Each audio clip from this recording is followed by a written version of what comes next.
Ola and K-Tal. K-Tel Records. It's your go-to place for entertaining car talk, the 2023 In Wheel Time Car Talk Show. Coming up from the world headquarters of Gulf Coast Auto Shield, His Highness John Gray talks about winter car care for your car's exterior. The king of clean. Ooh, I like that. Yeah. We could throw that in there. He might not like it. Maybe he's got one of his amongst own. the many titles that he has. He's got one of his own. Jeff has a feature on the differences between forged and cast wheels. Yeah. Later, we'll have the stories making automotive news headlines along with Conrad's Car Clinic. That and more, it's all straight ahead on this edition of the In Wheel Time Car Talk Show.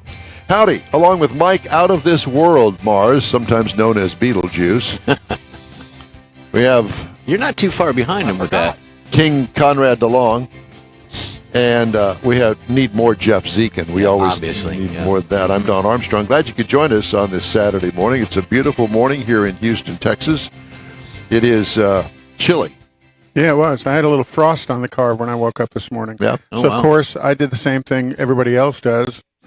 Pour hot water on it? No, I sprayed my windshield washers and just completely iced over my windshield for a couple of seconds. Why did you do that?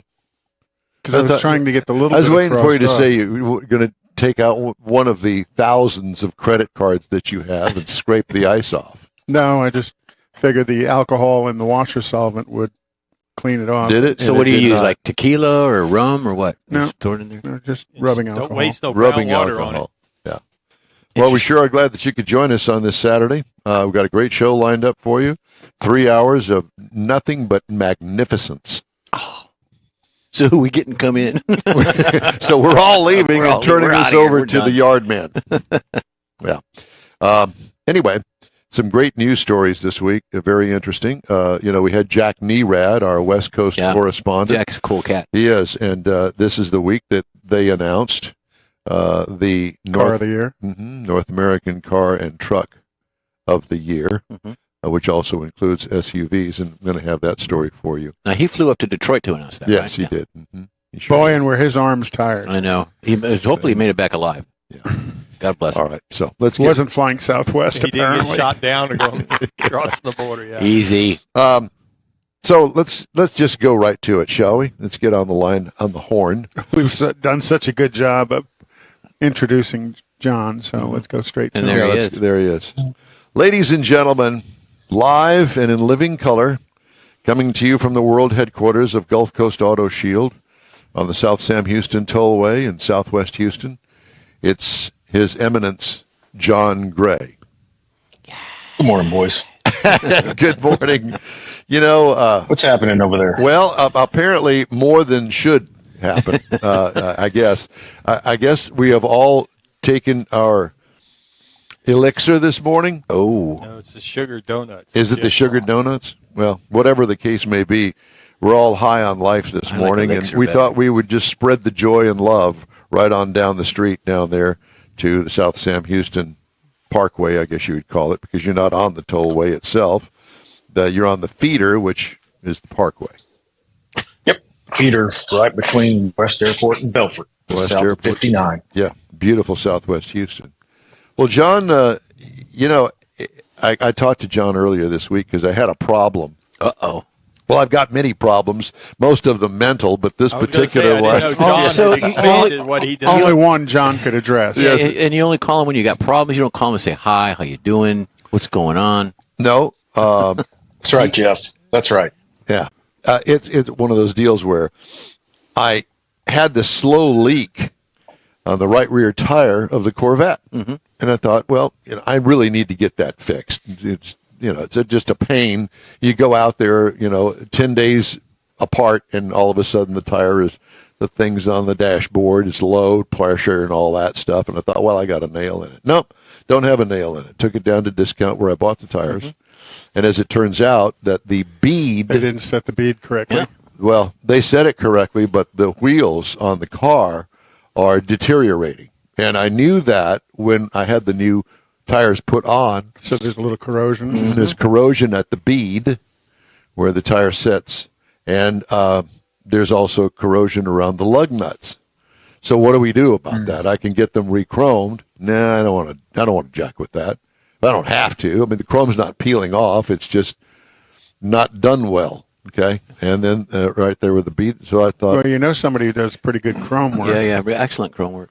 but he doesn't do wheels. Nope. Don't No, do wheels. only his Doesn't own. do wheels? He doesn't No, do wheels. he does not. He Oh, I made didn't know that that. fact very apparent at the Autorama. And he will tell you right up, I don't do wheels. There He must did be- his own, though. There must be something about I wheels. think I know what you're talking about there. Yeah. He It's got to be beer. It's got to be Bierman. It right? is. Yes, Bierman. It is Craig Bierman at Speed and Sport Chrome Plating. But at any rate, to fast forward the stories, I can tell you that John says, Don, I know this guy that Discount is going to send you to, but I got a guy that does better work than that. Wow. And he says, bring it over here and I'll take care of it. So he's going to fix me up. Okay. And I don't know what all that they're going to do, but the point of the matter is that John does more than just exterior paint. Right. He installs radar detectors and pretty much anything that you can think of other than engine work. And I guess that you probably know people that can do engine work, but that's not your forte. Man, especially on the LS stuff. Do we ever know some good guys? Oh yeah, there's But on those wheels, Don, you're not going to want to re-chrome them, are you? You're going to want to maybe paint them or do something kind of creative to maybe change the look of the car a little bit. I don't know.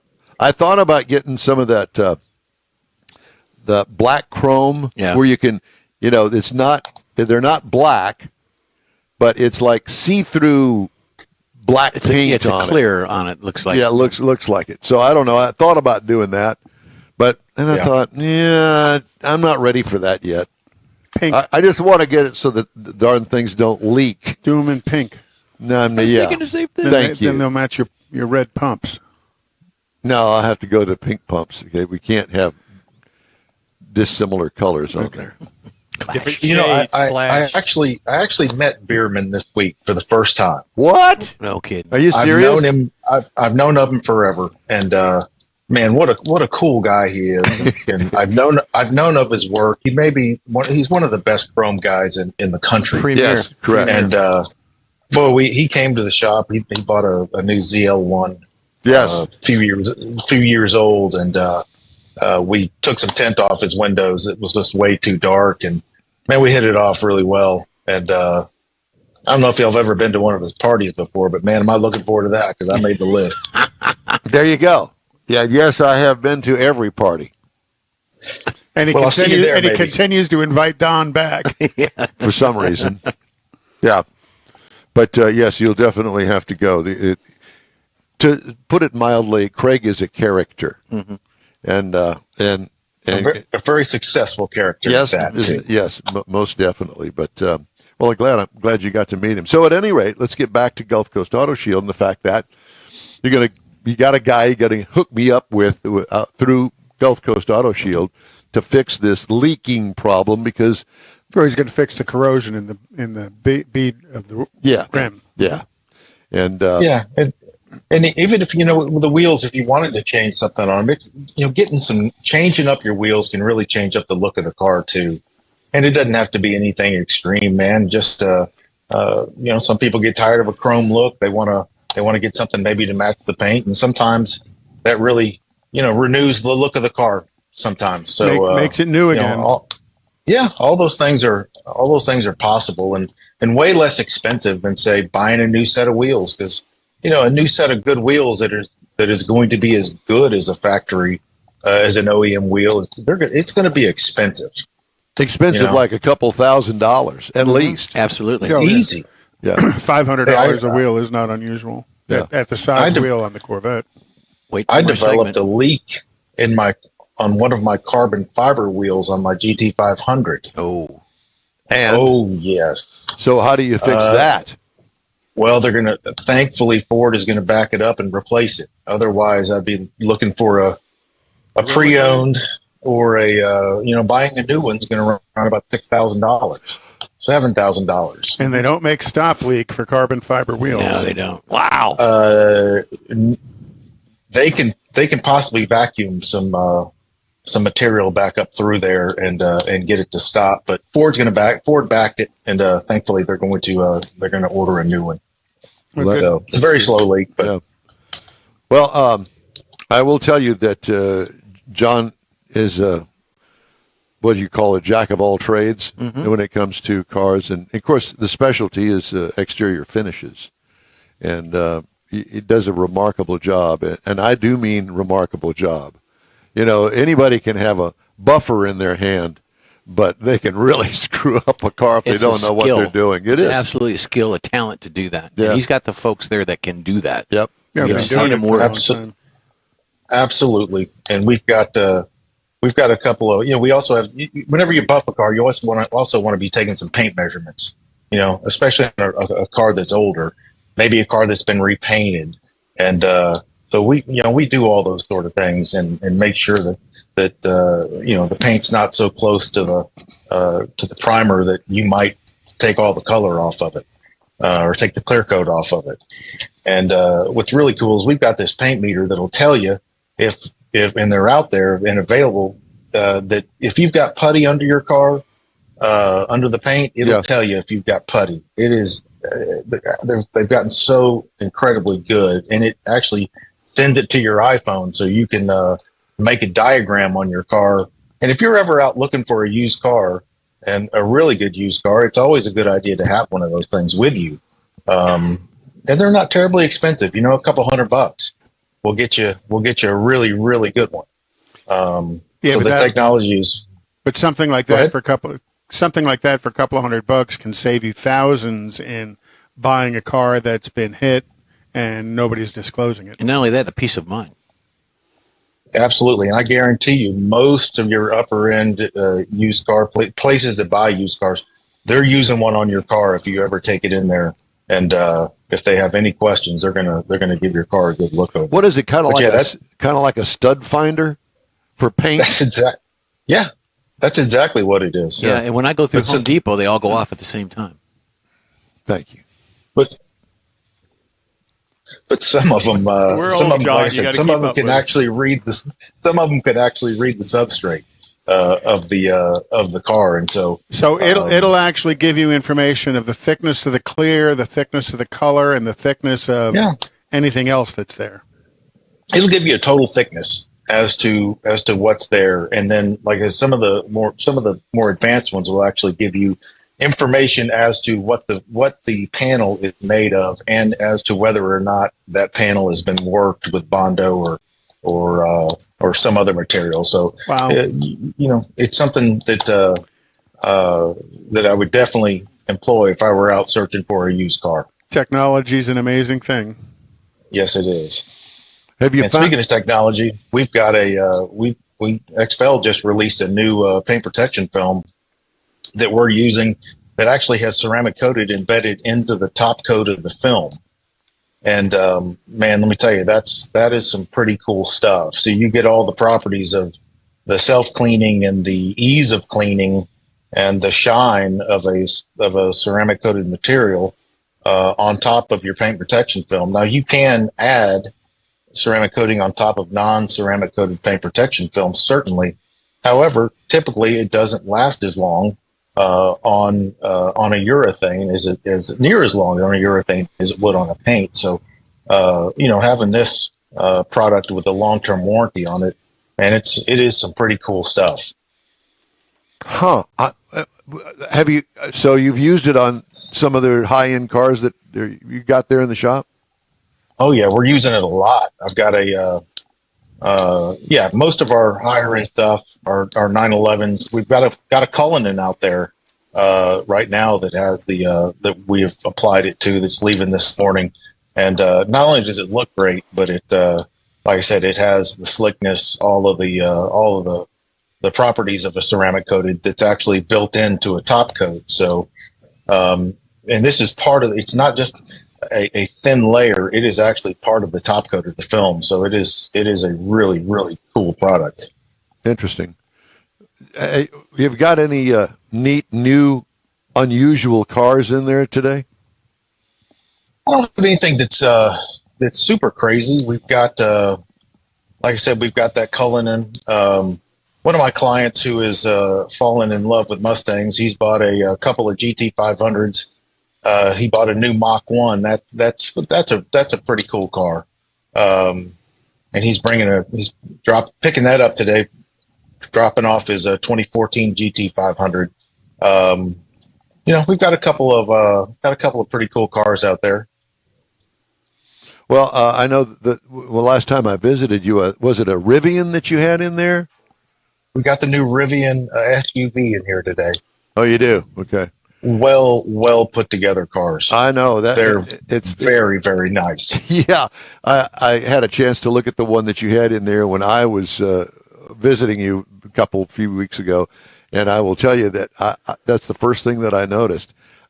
The door gaps, fit and finish. Oh my gosh, it is top notch all the way. Well, then they have that over Tesla because Tesla fades a lot of heat for their fit and finish. Yeah. Oh yeah. Yeah. Yeah.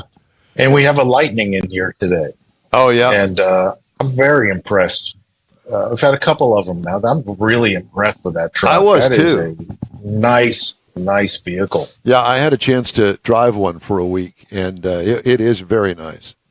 Some of the cars that they're coming out with these days, the quality of the cars have all improved, as well as the price.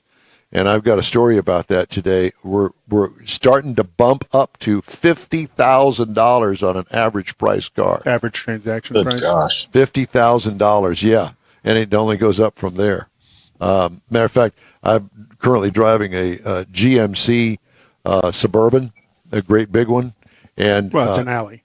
It's yes, down. and I will tell you that it's $96,000, And that's the short wheelbase. no, that's a full Is it tilt long? one, yeah. Okay. Three row.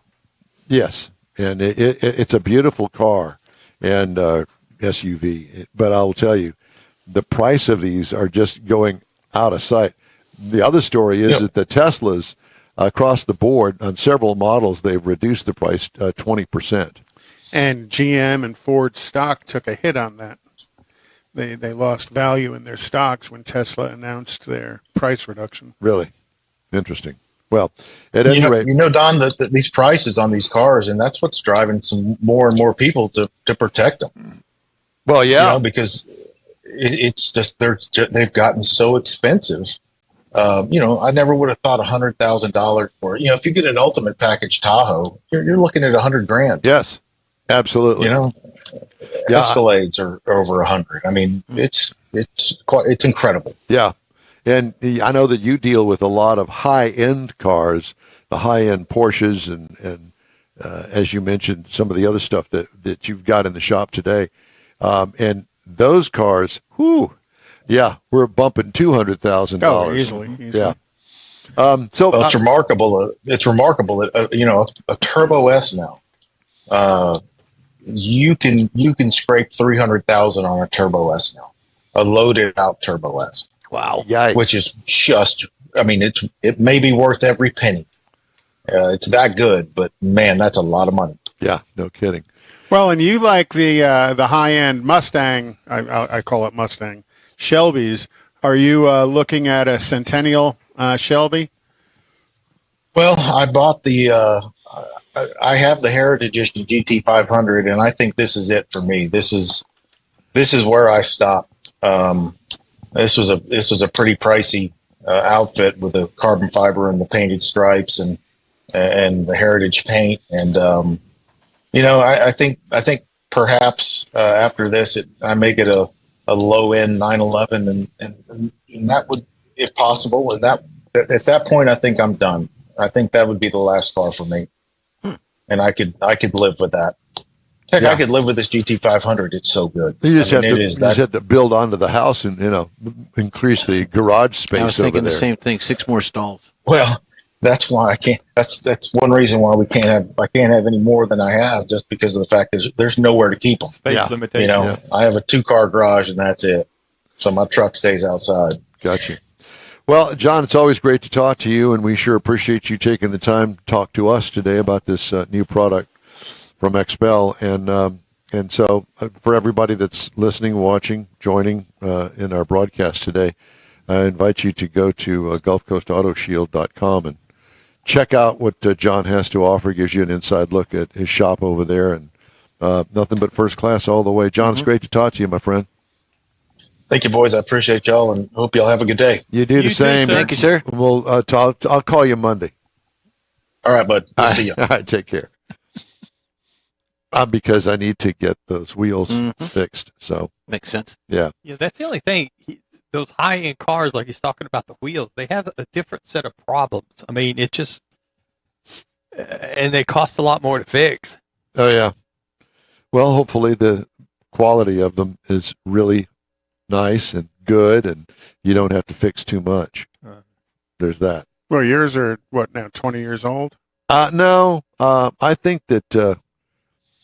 Are those takeoffs off a later Z06? No, they're not. They're just custom for some reason. Well, Greg Enders, who I bought the car from, I think that he's the one that put the wheels on there, and he can be pretty tight with the coins, and I think he just bought a cheap set of wheels. That's my take on it. I don't know.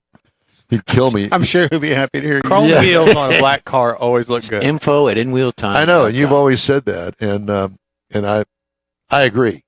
But chrome is not the way to go these days. Nobody's doing chrome anymore. Not on the wheels. What? What are you showing me? My wheel segment. Okay, well, speaking of that, why don't we just ease right on into it? The differences Jump on between in. Segue. That's cast on and in. forged wheels. There you a go. heck of a segue. There you go. So, forged versus cast wheel construction, there's a lot to think about when choosing a wheel for your muscle car.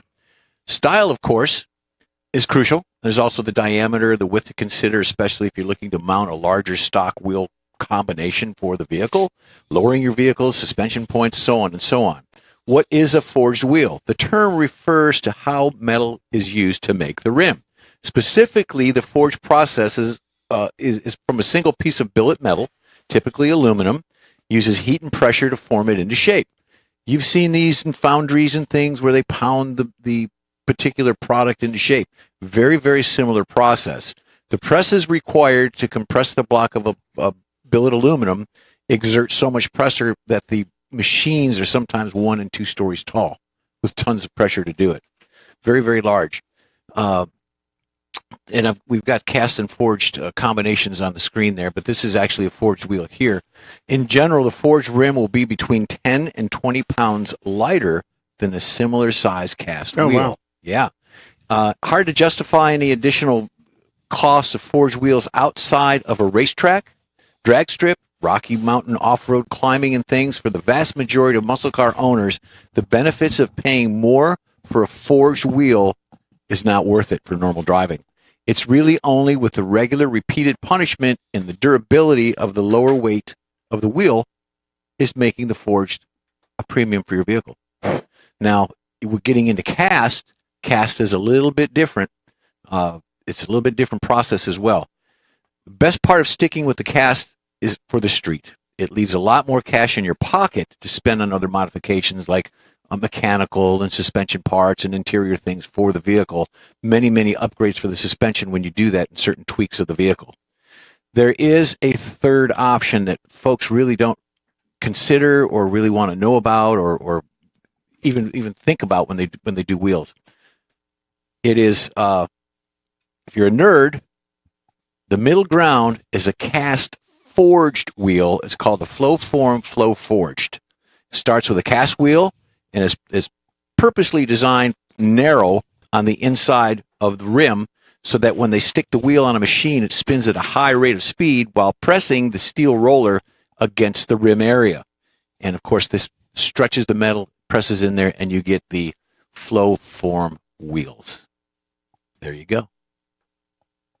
Well, okay. There you have it. Well, thank you so much for that. What'd you say, Mars? I thought that was rather interesting because I don't remember any time that I went looking for wheels that I was worried about whether they were cast or forged or what. All we that's care the about is what- style that's I it. want. Now, that's something that John mentioned. He said there's a very, very expensive wheel to replace one of his carbon fiber wheels. Yeah.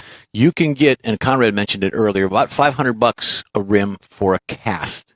If you wanted to go forged, you're looking probably $7,000 to $8,000 per rim for a forged for the same type of look. So, okay, so that makes sense because I, you go look at the wheels. This is the style I want, but it's $1,000. Mm-hmm. never even thinking how it's made. No, because you don't. Us street guys don't really care about that. No. As long as it doesn't break when I'm going around the corner, I'm good. Well, and holds air. Yeah, that's the purpose of the cast. But if you do the forge, like the guys on the drag strip have the forged wheels, the guys that do the rock climbing and they lower the pressure of the tires and go to Moab and all that, they have the forged and the bolt together.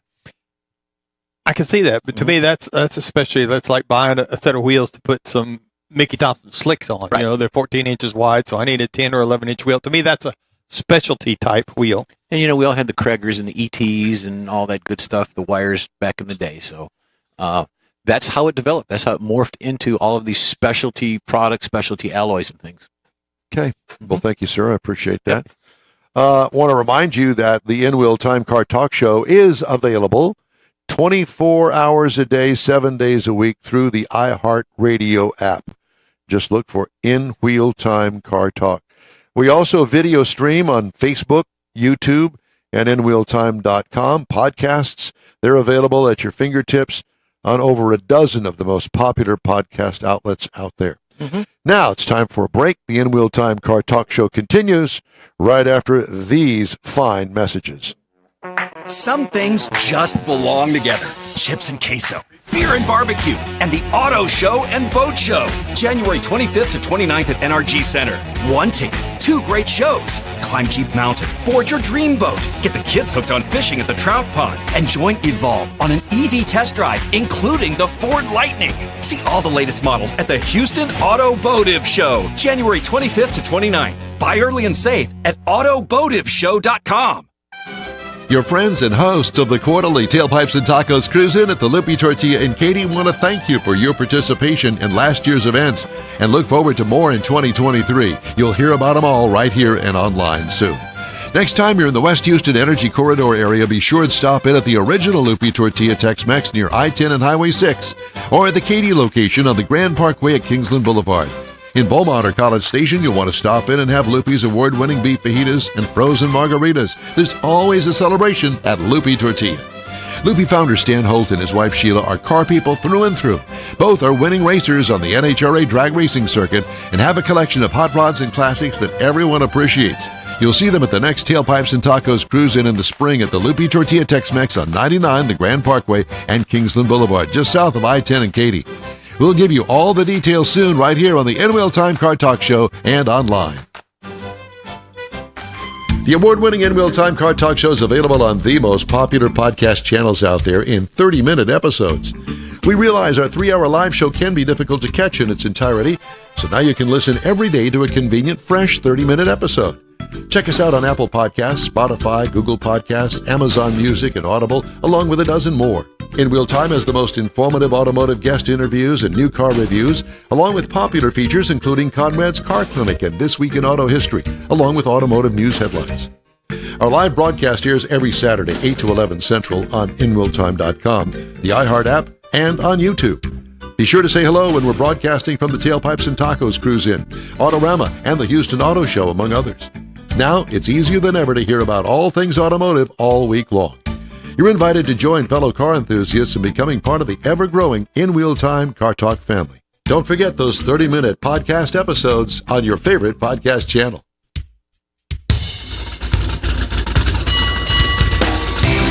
Welcome to the 2023 In-Wheel Time Car Talk Show. Just ahead, Ted Fox joins us to talk about unfixable classic cars. Uh-oh. Later, Conrad will have the In-Wheel Time Car Clinic, and we'll have this week's Auto News. Howdy, along with Mike out of This World Mars. King Conrad DeLong. We need more Jeff Zekin. I'm Don Armstrong. Thanks for joining us today. We truly appreciate it. We've had some audio issues in the past couple of shows. We think that we've got that knocked out now and that the whole world can hear us, if they dare. Yeah. And we know Heitzman's out there to coach us along on the. Thank God the for Facebook side. Heitzman and those other fine folks that Haven't seen George yet. keep a tab on us. Well, Jet might be on vacation or something. maybe so. You know, the Hot Rod Tour of Texas is coming up. Mm-hmm. I've registered. Good. And I'm looking forward to that. That's coming up at the end of April. I'll be missing from the show that day. I'll be on the road with the boys. 300 cars is the limit, and I think that they've met that pretty early on. Wow. Yeah, I think he has actually closed registration. Yeah, 300 cars. So if that's a you lot. didn't get in, is there like a waiting list if someone drops out? Is like the next in line? Well, you can still go. yeah, I You're mean- just not registered. Okay. Yeah. And then there's always I next would year. imagine that you could glom on. Yeah. You just won't get the perks The and the perks. bennies and all the hoopla, I guess. And you can go to Hot Rod Tour of Texas on Facebook.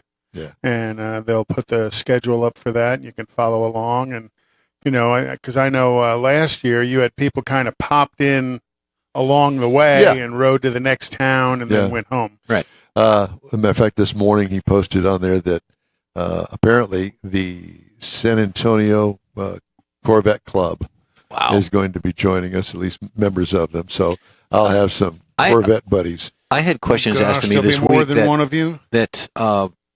they're going through all these towns and how bad is it? And I explained to Bruce How West. bad is it? I explained to Bruce West that the towns get out and support it. Yeah, yeah. They actually, the police department's there, the fire trucks with the flags and all that stuff.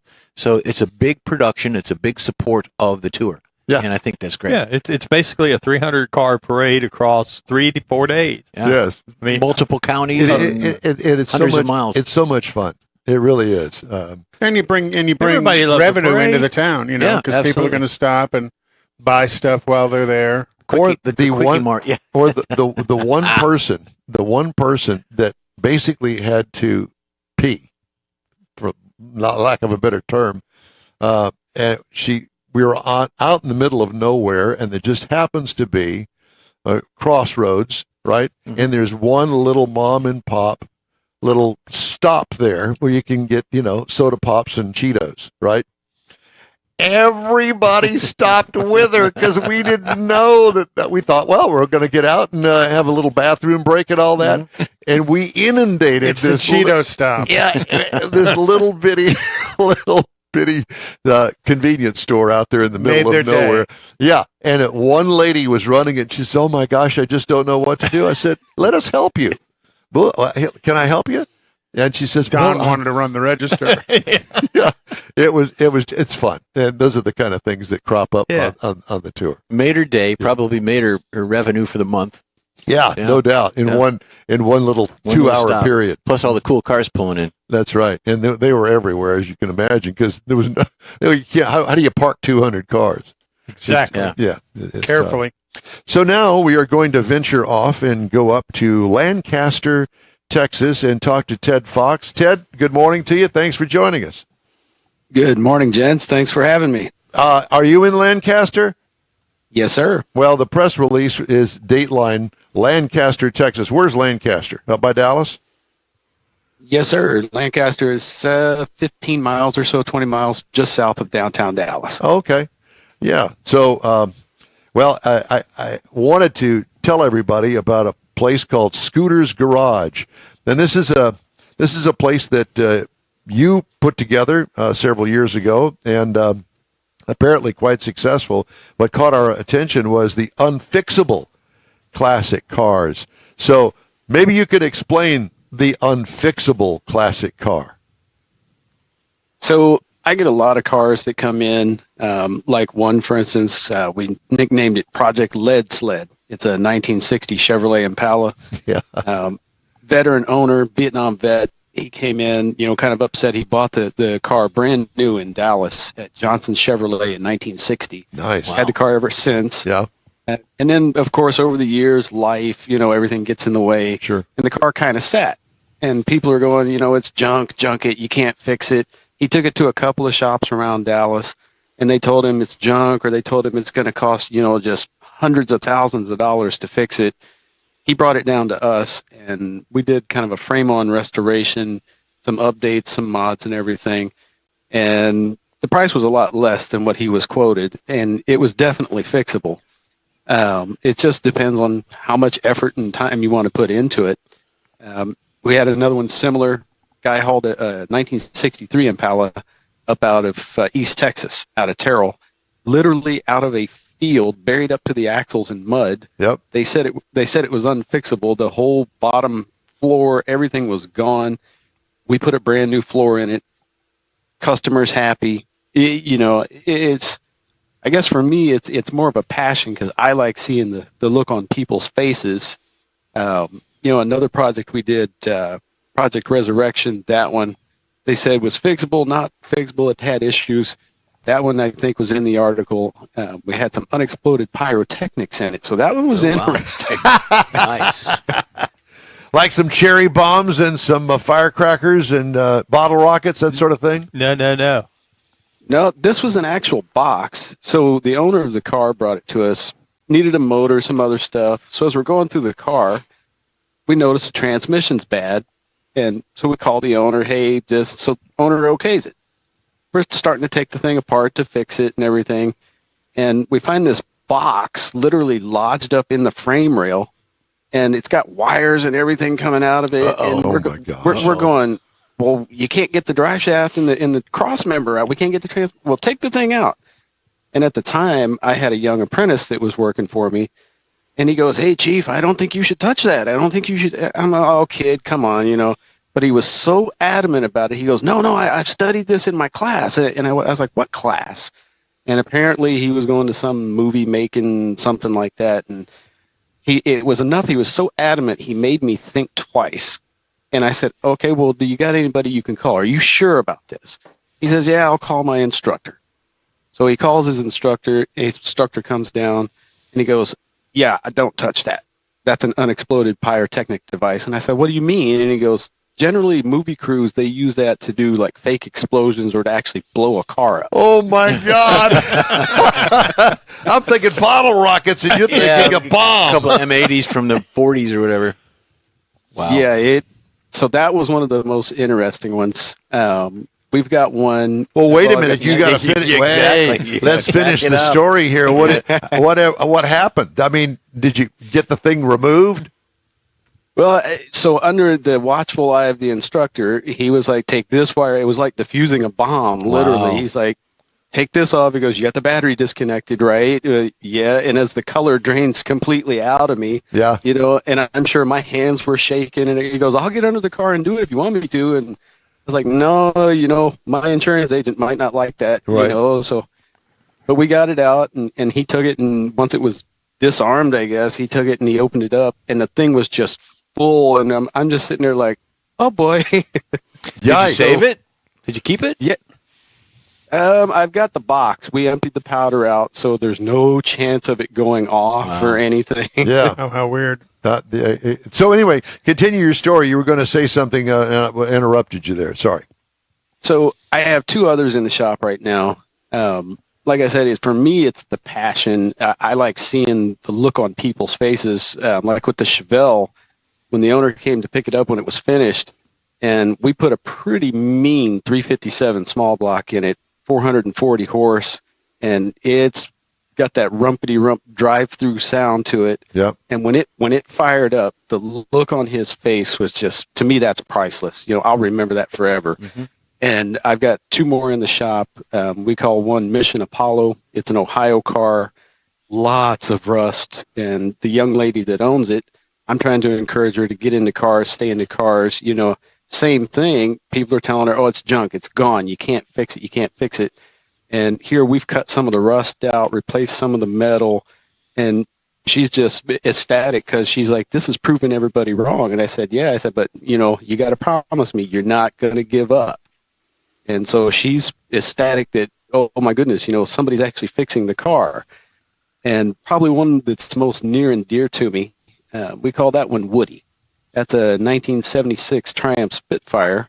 The awesome lady, her name's Dee, bought the car brand new in 1976, was her first car, and she's had it ever since.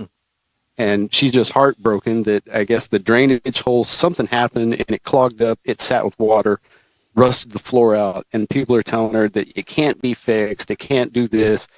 And I say, bring it to me. We'll bring it back to life. And as I got to know her, come to find it out, in the 60s and 70s, she was also a road racer. She had 3 of the things and road raced them. Wow. Oh, wow.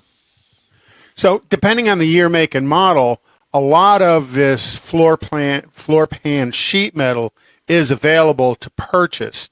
Do you buy existing pans to piece together to fix these, or do you actually just go over to take a flat piece of steel and make your own? Into that, or maybe a donor car. So the answer to that is yes. So if they are available, like a 57 Chevrolet, things like that, we actually found some metal for the Spitfire. So we'll get those new or factory reproductions, donor cars. But in the case of like the 60 Impala, it needed a right side footwell. And I'm an old school trained, traditionally trained. If they don't make it, you make it. Yep. So I grab a 14, 16 gauge piece, basic automotive gauge sheet metal. I have my sandbags, my bead roller, and probably about 50 different hammers for shaping. And you measure, cut it, and you pound it into shape. Wow. Why don't you have your own television show? Yeah.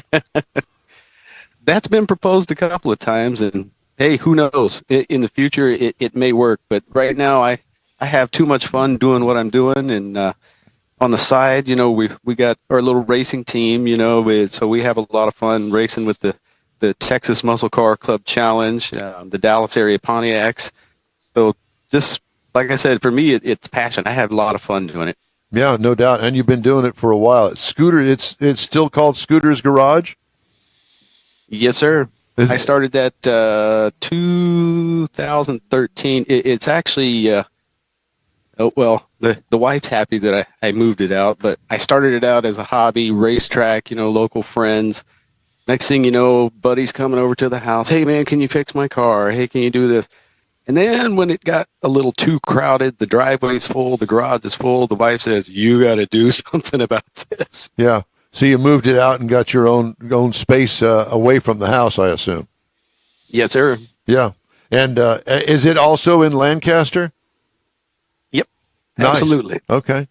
Well, it sounds like a ton of fun. And obviously you're not by yourself doing restorations, but it sounds to me like your level of restoration depends on how deep pockets are and whether or not you want a whole floor replaced in the car, or maybe just a section of the floor replaced to get the car rolling. Again, you can do all that.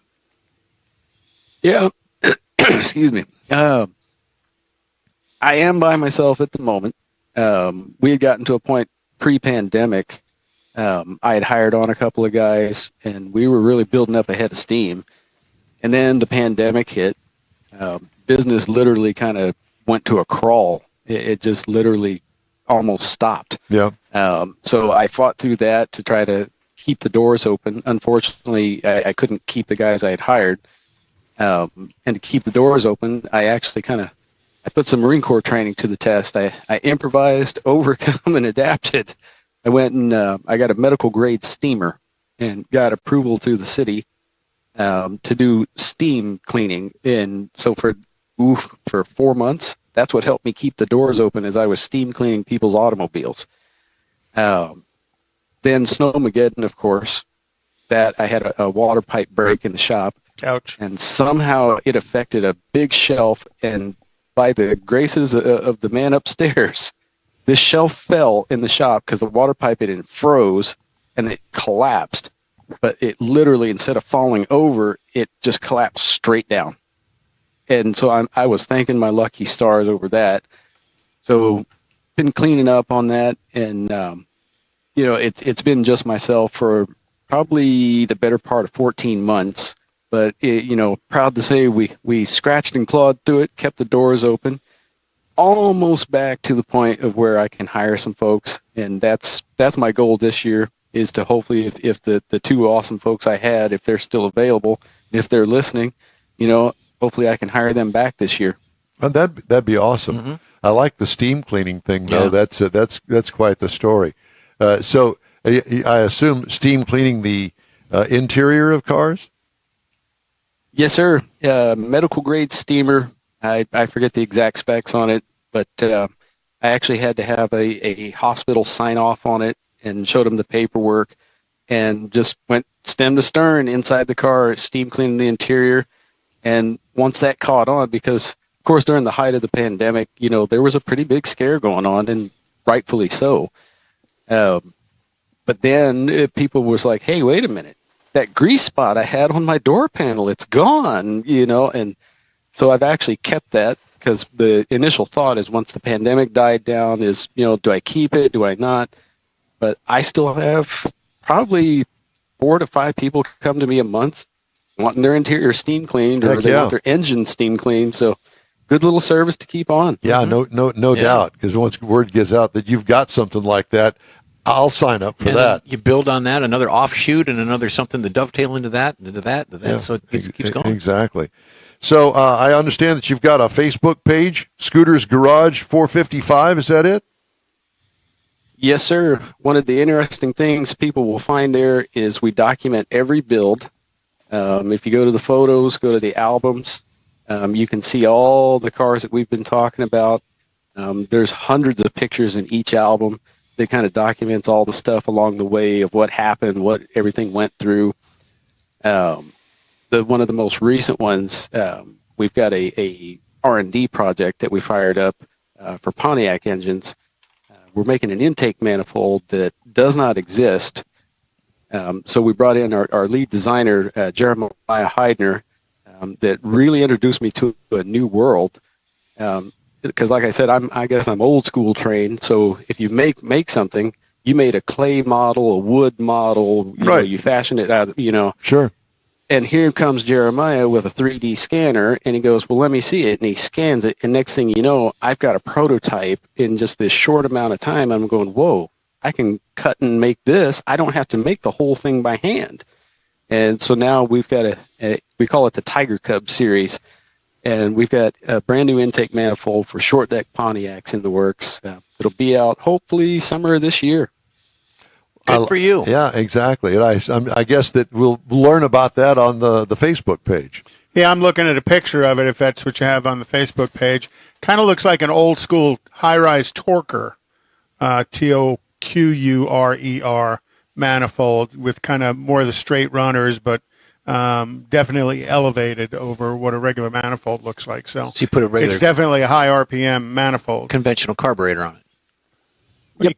Now that one is, if you're looking at the Tiger Cub 3, that one it has a little bit of the Torquer elements, but it's based on a former Nash Warrior intake manifold.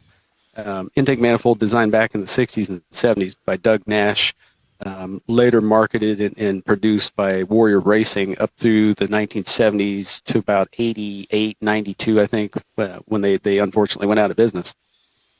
Interesting. Yeah. Yeah, very interesting. Well, listen, it's great to talk to you and learn about Scooters Garage. And, next time we're up there, actually, I wonder how far are you far from Ennis? About 30-ish, 30, 40 minutes. Yeah. In average traffic. Okay. Are you west or east of 45? Just west of 45. Just west. So you're more over toward Waxahachie? Yes, sir. Just Yeah. north of there. I got you. Okay. Well, maybe next time that we're up there for the Granbury thing, we That's can what I was thinking, stop in and say hello. Yeah. Or you go to Granbury. Or that's it. Go to Granbury for a big classic car meet over there. You familiar with Granbury? Oh, yes, sir. Yeah. I'll have to get the info on that and bring I have a Super Duty Trans Am, 74 Super Duty 455. Oh my gosh! Oh wow! You'd fit right in. Absolutely. Yeah. So when is that event, Mars? It's second weekend in July. The Lone Star Street Rods. Is it second weekend? No wonder it was so hot. No, Yeah. not July, June. My bad. June. Don't Still matter was either hot. or. It's still hot. Yeah. So, look that up, the Granbury Lone Star Street Rod Association, and we're going to be up there broadcasting. So you can come over there, bring a car. You'll have a blast. It's, a bunch of old car guys like us. And a bunch of old guys. And a bunch Like of old us. guys. Yeah, let's underscore that. So- Absolutely. okay. Sounds like fun. Yeah, all right. Well, hey, it's great to talk to you. We look forward to meeting you. It's Scooters Garage and Scooters Garage 455 on Facebook. We appreciate you, my friend. We'll talk to you soon. All right. Thanks for having me, guys. Thank bet. you. Thank you. Yeah, Ted Fox. How fun. You get nice information. Yeah, it's Yeah. very well read. I posted his Facebook page on ours. Entrepreneurial kind of guy, young. Yeah. Heck yeah. All right, time now for Conrad's Car Clinic. Dun, what are we dun. clinicking today? 6 things that are generally overlooked, the most commonly overlooked car maintenance services. Okay, I'm ready to write. Mm-hmm. Well, tire inspection, and Jeff would agree with that. Yeah. How many people really do a consistent inspection of the tires on their car? Does anybody do that? Simple walk around will solve that. Well, I mean, you do because you're expecting a problem. That's why you kept finding that flat. Outside of that, a lot of people probably don't. So my thought is, to go into a Discount Tire every now and then, and this isn't a commercial for discount, but there's a convenience there, and have them check your tire pressures, especially as the weather gets cold. And have them look at the tires. Yeah. And they'll look at the tires and give you an idea of what's going on. Yeah, they want to sell tires, but they also will give you a fair and honest assessment of what your tires Agreed. look like, Yeah. what the tread depth is, about roughly how many miles you have till you start hitting the wear blocks on it. And then the condition and the age of the tire, because I know Jeff has said 6 or 7 years old and you're pretty much done. Yeah. 3 to 5 is caution. And then, there's plenty of people out there that have got 10-year-old tires on their car. So, replacing them on an interval. And on top of that, the next thing that's generally overlooked is wheel alignment. If your wheels aren't aligned properly, not only does the car tend to not go straight down the road, but it puts a weird wear pattern in the tire as well that causes problems with your tires and early wear. Right. So, those are 2 things you need to get done pretty regularly. And if you're taking your car to a good place that does quality alignments, they're going to do a tire inspection while the vehicle's there. The next thing is transmission service. Much like your engine, transmissions are filled with a fluid that must be serviced on a regular basis. You want to get that old funky fluid out and replace it with fresh new fortified fluid at a regular interval. Some manufacturers say 30,000, some say 45. Actually, General Motors says every 45,000 miles in their maintenance schedule. Some say 60, some say never. Well, the problem with never is the time you're going to replace the fluid is the same time you're going to replace your transmission, because not replacing that fluid is kind of like not changing the oil in your engine. At some point, kind of goes with the process. right. At some point, the fluid fails, and once the fluid fails, the component fails. So you definitely do want to change that fluid on a regular interval. Fourth would be the brake system. Thanks to consistent stop and go traffic, especially here in Houston, you want to keep your brakes in peak condition. You should have your brakes serviced at least every 20,000 miles and inspected every time you rotate your tires. And tire rotation, I'm a believer in 5,000-mile tire rotation. Sure. Right now, some of the manufacturers that are going 7,500, 10,000 miles on oil changes, they say, well, that's when you want to get your tires rotated. The problem with that is you can get your tires rotated then, but by then you may have already started problems with the tires. Yes, absolutely. And generally the problem with the tires is called cupping. So you get these little cupped out wear spots in the tire, and the tire starts going, and a lot of that's caused by not rotating quick enough and not rotating often enough. So I'm a big believer in rotating your tires every 5,000 miles, whether it's on the oil change interval or not. So when they rotate the tires, any quality store is going to do a brake inspection. They're going to look at the thickness of the pads that are left. They'll look at any damage to the rotors, any damage to the hydraulic system, and then get your brake fluid changed every 30,000 miles or every 2 years, just as regular maintenance. And then fifth is air conditioning service. Living here in Houston, the heat of the summer, you want to get your AC serviced in the spring. Bring it into a store. My Yukon, actually just recently, I had them service the AC. I had them withdraw all the air conditioning refrigerant out of it and put a fresh fill in it. Not that the AC refrigerant wears out, but I wanted to make sure the fill level was correct. Evac and recharge. Right. years ago, air conditioning systems carried 4 pounds of refrigerant. Now they carry 1.5 pounds, 1.75 pounds, and that little 1/4 pound of refrigerant can have a significant impact on the performance of the air conditioning system. So getting that done at least once a year, I think, will keep your AC system operating correctly. And then the big one is timing belt replacement. Some manufacturers say every 60,000, some say every 90, but getting that timing belt replaced on that interval is pretty important, because not replacing it can lead to catastrophic engine failure. And while you're doing that, you might as well go ahead and get the idler pulley replaced as well. Yeah, it depends on how far apart you've got it. Good point. In some instances, you're going to put a water pump on it at the same time too, because to get to that timing belt, you're going to have to pull the water pump off. So why not replace it whenever you put it back on there? Good stuff. A couple of news stories I wanted to get in for the top of the hour. The electric Ford F-150 Lightning was named the 2023 North American Truck of the Year. Wow. While the Kia EV6 was named Utility Vehicle of the Year, and the Acura Integra took Car of the Year honors. Yeah. Lightning's victory marks the third straight year Ford has won the Truck Award, following the Maverick in 2022 and the Plain Jane gasoline-powered F-150 in 2021. Winners announced Wednesday, selected through a 3-part voting process by a jury of 50 automotive journalists from U.S. and Canada. The vehicles were picked from 3 finalists in each category. Jack kind of hinted to those when he was on last week. He did. Yeah. He did mention that. Yeah. Other news stories, Tesla plans a $700 million expansion of the new Texas plant. The Gigafactory. Over $700 million more. And there was rumor this week that Tesla is going to be building something, we don't know what, out in Brookshire. What? Yeah. Really? Yeah. That was the rumor. Anyway. So that's it for this segment of the In Wheel Time Car Talk Show. Break now. You're on the In Wheel Time Car Talk Show. Back right after this. Some things just belong together. Chips and queso, beer and barbecue, and the auto show and boat show. January 25th to 29th at NRG Center. 1 ticket, 2 great shows. Climb Jeep Mountain, board your dream boat, get the kids hooked on fishing at the trout pond, and join Evolve on an EV test drive, including the Ford Lightning. See all the latest models at the Houston Automotive Show, January 25th to 29th. Buy early and save at automotiveshow.com.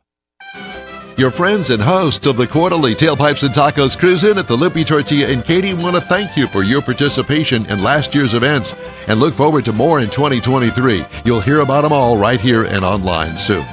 Next time you're in the West Houston Energy Corridor area, be sure to stop in at the original Lupi Tortilla Tex-Mex near I-10 and Highway 6, or at the Katy location on the Grand Parkway at Kingsland Boulevard. In Beaumont or College Station, you'll want to stop in and have Lupi's award-winning beef fajitas and frozen margaritas. There's always a celebration at Lupi Tortilla. Lupi founder Stan Holt and his wife Sheila are car people through and through. Both are winning racers on the NHRA drag racing circuit and have a collection of hot rods and classics that everyone appreciates. You'll see them at the next Tailpipes and Tacos Cruise In the spring at the Lupi Tortilla Tex-Mex on 99, the Grand Parkway, and Kingsland Boulevard, just south of I-10 and Katy. We'll give you all the details soon right here on the In Wheel Time Car Talk Show and online.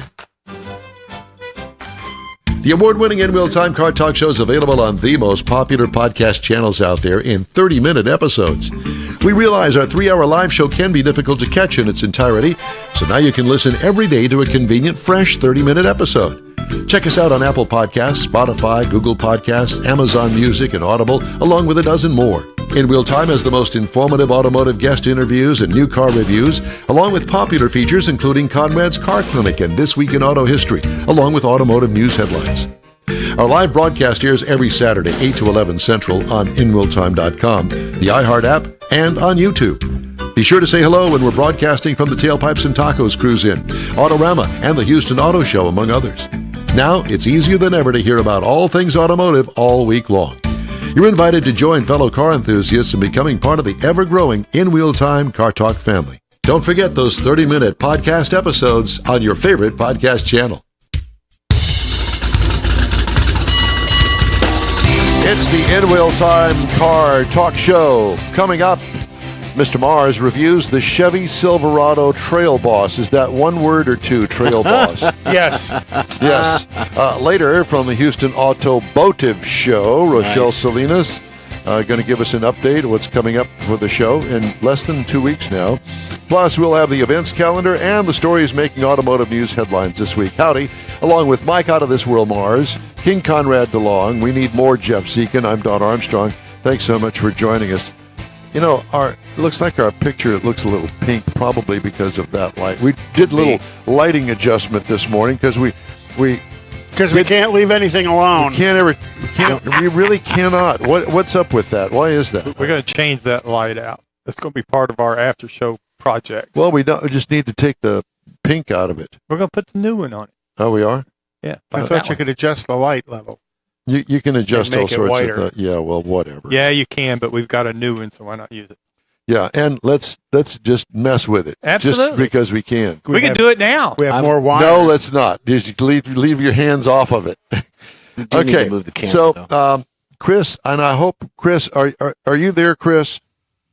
Hey, good morning, guys. Thanks for having me again. Chris, is your last name Piche? Piche. Piche, of course it is. Canada. Are you speaking to us from Canada? You know, I'm speaking from you 30 minutes away from heading to the airport to board a flight for Canada, but I'm in Las Vegas right now. Oh, you're in Vegas. Okay. Did you make the Consumer Electronics Show?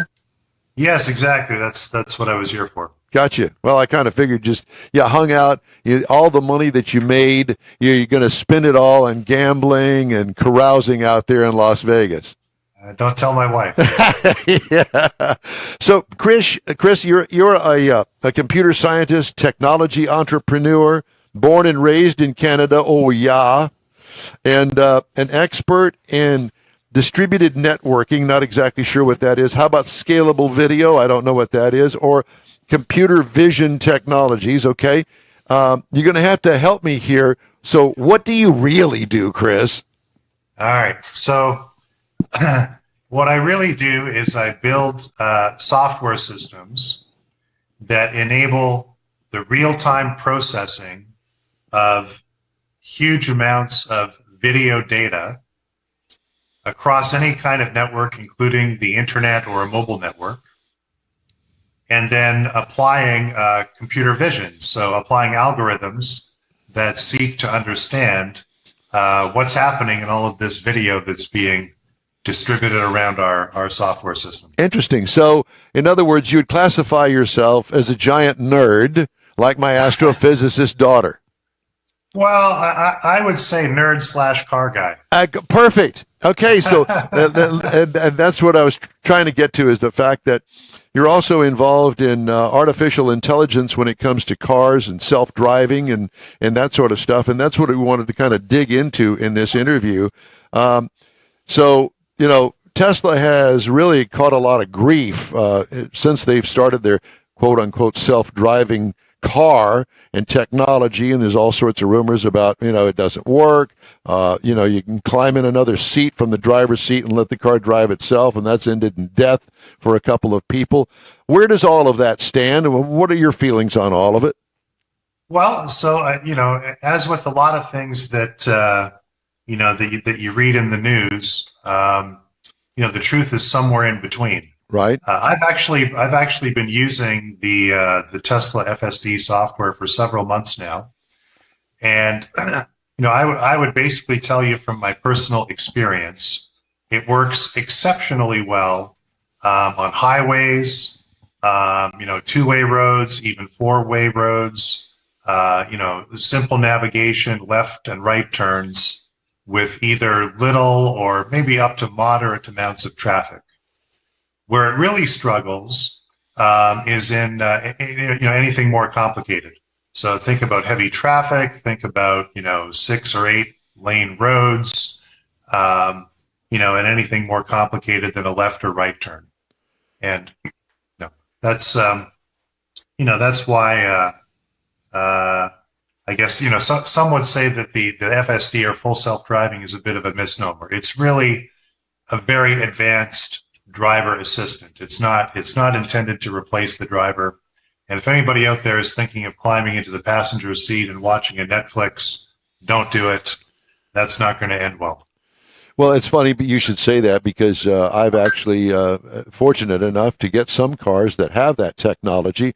The General Motors Cruise is one of them, and it works very well. And the latest application with that, it works as well as any that I have seen or experienced. But I will tell you that it makes you put your hands on the steering wheel to make sure that you're there and it's doing what you want it to do. And I think that at this point in development, I think that that's a good thing, don't you? Yeah, absolutely. And Tesla now has at least two mechanisms that I know of to make sure that there is a driver and the driver is somewhat paying attention. So they have a system, similar to the GM system where they have sensors in the seat. There has to be somebody sitting there. They have sensors in the steering wheel, so there has to be some tension on the steering wheel. And then a third thing that Tesla now has is they have some computer vision. So they've got a tiny camera, little pinhole camera at the front of the cabin of the vehicle. And they're applying some computer vision to determine or to verify that there's an actual person sitting in the driver's seat and that the person is not texting on their phone or eating a burger or anything like that, that they're actually, paying a sufficient amount of attention to the car. And is that where your software comes into play? Our software is used in all sorts of applications in transportation. That is one of the applications of our software. So this is known as DMS, driver monitoring systems. So these are basically computer vision-based systems that seek to understand driver behavior, and they can be programmed either for in-cabin notifications like, hey, please pay attention to the road, or they can also be programmed to aggregate, that sort of data into a driver score or into data sets that can be used for, training or coaching drivers. Fascinating. I have to tell you that when these systems first hit the highway several years ago, and I can only imagine that it's within just a very narrow scope, but when you put it on self-driving, whatever you want to call it, that it tended to bounce between the stripes on the roadway, the lane that you were in. That seems to have gone away, that it has been honed and fine-tuned to the point where it doesn't bounce between the lines anymore. What has transpired to stop it from doing that? So that really all comes down to just the range of view. In other words, how far in front of the vehicle the driver assistant or autonomous driving system can see. So that actually brings me back to my young days growing up in Canada.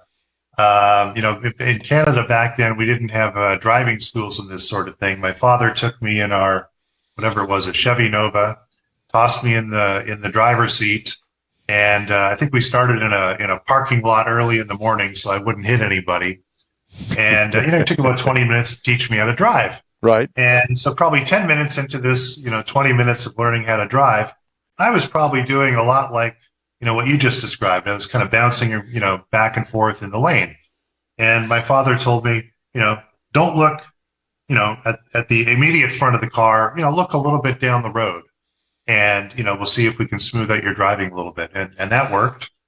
And so the same thing is true today for these driver assistants or autonomous driving systems. If they can see a little bit further down the road, they don't have to be as as reactive to short-term or near-term curves or bumps in the road. They can sort of take a longer line, so to speak. Do you feel that that the technology is worth it in cars? I'm a car guy that likes to drive. I enjoy driving. I like the art of driving, if you want to call it that. And I can see where, it might assist sometimes, if you lose focus and you looking at the radio or you get distracted some way. But for me personally, how much more does this technology add to the price of a car? Well, Tesla has been, Tesla sells this as a separate optional feature. And they've been steadily raising the price for years. I think it started at something like $6,000. And that might have been, 5 or 6 years ago. And now the price is up to, I think, $15,000. Wow. That's a lot. And, as to whether there's enough value for $15,000, I guess it depends on, who the customer is, the kind of driving that they do, the amount of driving that they do, and, as you said, how much they enjoy driving. Yeah, well, I will tell you that one of the features that kind of goes hand in hand with that is the automatic reaction, the braking when you're coming up behind somebody. And it's also been annoying at times because I've tried to time it out. When you're trying to, for instance, cross a divided roadway, not a highway, but a divided roadway, a boulevard, if you will, that you've got a short amount of time to jump to the middle of the lanes out there, and then sit there and then make your left, and make your left-hand turn or go across the rest of the roadway. And when the car sees it, they're going, oh, no. And then the red lights are flashing and the horn is beeping and all that sort of stuff. And then the brakes slam on. And then the brakes slam on, and you don't want them to slam on because you're trying to make that little jump over there. And that's still the case. I don't see that the technology really has changed that much in the automatic braking. Do you feel that that's the case? Yeah, I agree. And, for everybody that's watching or listening out there, it's important to understand that, that this technology is very much a work in progress. We're still in the relatively early days. And, just as you described a few minutes ago, that some of the jerkiness in terms of, staying in the center of the lane, that's something that has been resolved in the last few years. If we look ahead several years from now, all of these issues, including the one that you just described, these are all going to be worked out over time, and they're going to be worked out for a few reasons. Number one, just general improvements in the technology. Number two, companies like Cruise or like Tesla, they're constantly gathering more and more data from all of the vehicles that they have on the road that are using this kind of technology. And as they gather more data, there's a process in computer vision or in artificial intelligence that we call training our models. Basically, that's just a fancy way of saying if we have a large set of data, we can program our software to make optimal decisions based on all of that data that we've got. And so as the amount and the quality of the data improves, our computer vision systems or artificial intelligence systems, they just become smarter. How do you get that information? Does it come directly out of the car to the cloud and back to you? Or is it some sort of a memory stick that's stuck in there and you can retrieve it that way? How does it work? No. So all these cars, so it's important to understand all of these cars, whether you're talking about Cruise or Tesla or any other, we are now in the era of connected cars. All of these cars are constantly connected back to the clouds or the servers, the mothership manufacturers. So in the same way that we're all walking around with smartphones that are sending data back to Apple and Google, when we're in these cars are sending data back to, GM, Tesla, everybody else. And, I've heard that people are a little bit skeptical, some people a little bit skeptical about our driving habits being sent to the man, as it were. And, but I really don't have a problem with that because I don't break the law typically. I don't do, 100 miles an hour in a 60 mile an hour Why are you zone. looking at me? Well, because. Why are you looking at me? Well, because I know you and your driving habits. I'll give you an example. So Conrad over here, we're going on a car event, and we're all kind of caravanning. And I'm over in the right-hand lane. I'm doing maybe 5 over the speed limit. And here comes this 1970 Olds Cutlass 442 blowing past me. He's got to be doing at least 80. And that's why I call him out. But I know we got to get a driver monitoring system into that car. That's exactly right. Well, that's why that car doesn't have OnStar, because I know OnStar reports a lot of data back at the moment of at an impact. So if there's an accident reported, OnStar collects a lot of data about were the brakes on, was there steering applied, were the seatbelts connected, all of that data that's available in the car electronically is transmitted back to OnStar. So, Chris, I have a quick question here for you before we wrap things up, and that is, where are things going and how rapidly are they getting there to help, let's just call it driver assistance? Yeah. So in terms of driver assistance, that's here today. And, I think that most people can benefit, whether it's Cruise or Tesla. We now have a lot of data to prove that these driver assistants do reduce by a significant margin, they do reduce the number of collisions on the road. So that's here today, and that can benefit most people. Where we're going, the next thing out there is what we call V2V or V2X. So vehicle to vehicle or vehicle to everything. And when we say everything, we mean all the traffic infrastructure, the intersections, the traffic lights, that sort of thing. And this V2V and V2X, that's what's actually, going to deliver fully autonomous driving for us. So in other words, once my car can talk to your car, both of our cars can talk to the intersection or the traffic lights, then we can apply what we call orchestration algorithms. So basically, as a conductor conducts an orchestra, there's going to be a piece of software back there that's going to conduct your car and my car, the traffic lights, and so on. And once we have that, then we'll be able to sit in the back seat and chill. Chris, you're going to have a job for the rest of your life and beyond.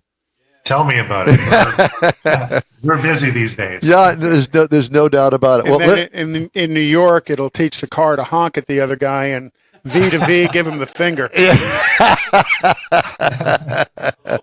That's not a bad idea. We should work on a system. There you go. Please do that, and we want characteristics. Yes, and we want some video of that as it progresses.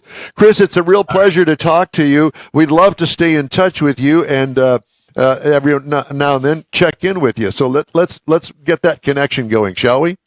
All right. Thanks for having me on, guys, and I look forward to coming back later this year and updating you on where things are at. We'd love Thank it. you. Perfect. Chris Pichet, thank you very much. Can we just go ahead and have a complete 3-hour show with him on there? That's kind of what I'm thinking, because the press car I'm in now, I've realized you can't do all this stuff, and you can't just say the car's driving and I'm going to take a nap or eat a sandwich or something. But I've got Zoom. I've got a Zoom app. I can do Zoom in the car.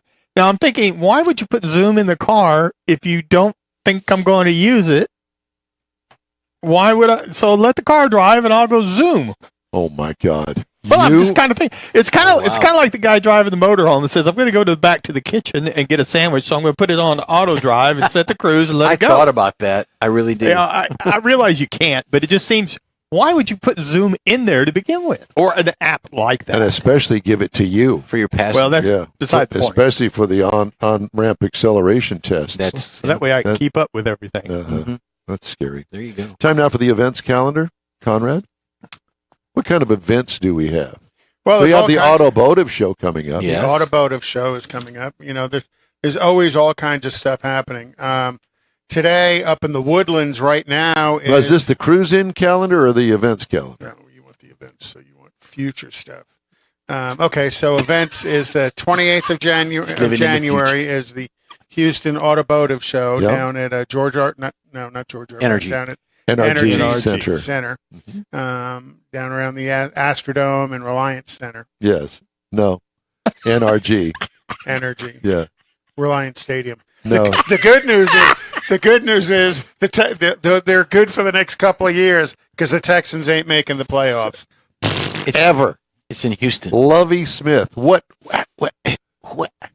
Why would you hire somebody like that to begin with? Because he's been successful in other What? operations. He's got a cool beard. In the last lifetime, he may have been successful. He's been successful in other football teams, but Yeah. not in Houston. Okay. But who has been successful in Houston? Bill Phillips. I ultimately think the problem isn't the coach. I think the problem is in the The owner. ownership I think they and should move making to, bad decisions. Okay. Well, They should sorry. move to Tennessee. We Like Bum stray. Phillips. Yeah. Well, move thank them you. to Tennessee. So March 25th is the annual Spindle Top Car Show at Church on the Rock, and that's is that Port Arthur, Nederland. Nederland. So over there That's in a Mars event. Petticoat Junction land. That's Hooterville. Sunday, April 2nd is the Woodlands Coffee and Cars for a Cause at Market Street, and we'll probably have Randy on at some point to talk about what they're doing there, and all of the money raised there is given to local charities. April 12th is the Texas Pony Party at the commemorative Air Force Central Texas Wing.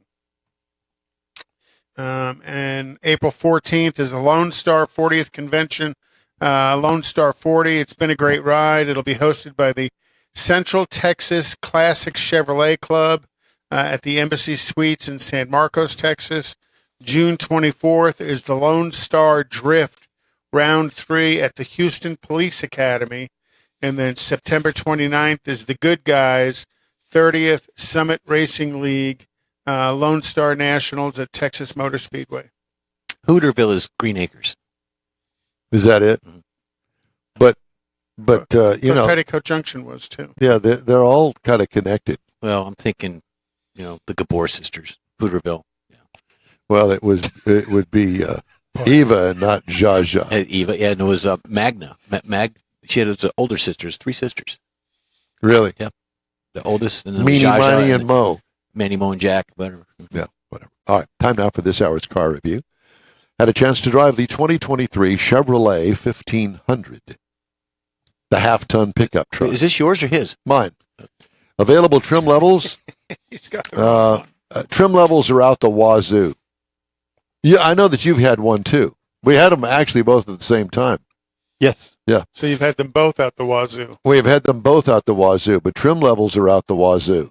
3 cabs, 2 bed lengths, and umpteen thousand different trim levels. Is this yours? Oh, this is your. This Yeah, is, go ahead. it's Go ahead. your You've turn. already started. We got your video. we got We'll your let it video eat. up. Yeah. Okay, Pay no attention to all the work I put into the guest list and the schedule there. I won't. I see it's Mike Mars. I just stole it from you. Well, you can have mine next hour. Okay. Oh, thank you. Uh-huh. Not going to do it. So, I had the Crew Cab ZR2 4-wheel drive. Is that one word or two? I don't know. That would be, sir, the Trail Boss. Okay. Is that Yeah, one word or two? I don't know that. We had this discussion. We'll tell you about it later. Seats 5 in this particular cabin. Exterior changes from last model year, none. Masked headlights with the ZR2 black grille. You know that thing that kind of does one of these at the headlights? Oh, doing your John Travolta Well, dance moves. actually, I was thinking more along the lines of Catwoman. Zorro or Mardi Gras. whatever. That. Keep your shirt on. ZR2 black grill. Has Leslie seen you dance like that? Not yet. It's a good thing I got a video up. Now here's an interesting way to describe it. It has a dual humped hood with black risers. Built it on Wednesday. Humped. I don't know how to put it. Just there bulges in the hood. Are they functional? No. Do they do something? No. Or they just No, they're just there for there looks. for display. Mhm. Red tow hooks with black wheel openings. Surrounds, black wheels with tall 33-inch tires. It has quote unquote boron skid plates. Boron. It's Yeah. a metal. Yeah. Boron skid plates. I don't It's know a why hard- they use boron, but It's a hard material. well, I understand that, but you can do that with steel too. 2-inch lift from the factory, ladies and gentlemen. Interior highlights: new linear dash holds a 13.4-inch infotainment screen. It's really nice. It's understated. It's well done. I like it. Two-tone leather seating. Huge center console. I think that you could probably take a bath in there if you wanted It's a to. nice interior. 15-inch head-up display is optional on it, but that's what I had. Customizable instrument cluster display as well. You could swap things around, whatever it is that you want to see Wow. displayed there on the instrument cluster. Cargo trunk room, 5-foot bed. What I liked about it, the multi-flex tailgate is a $445 option.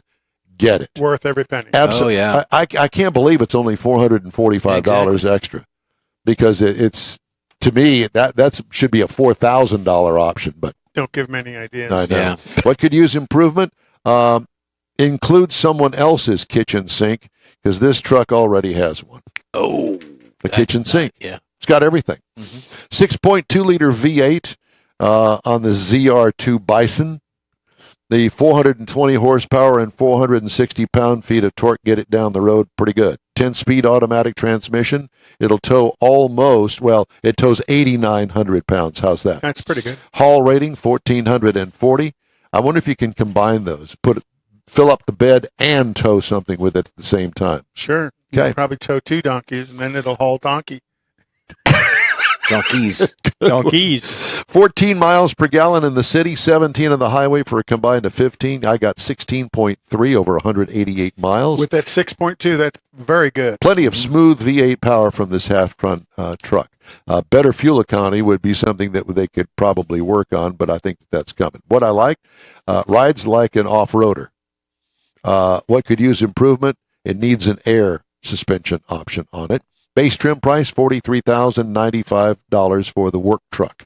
Price as tested was $77,400. Wow. Base model price is $69,800 for a half-ton pickup truck.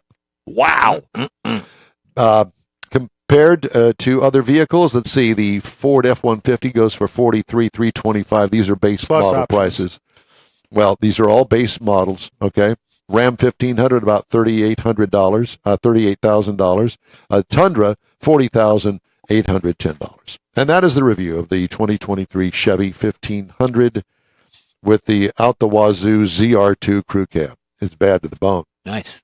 In-Wheel Time Car Talk Show is available 24/7 through the iHeartRadio app.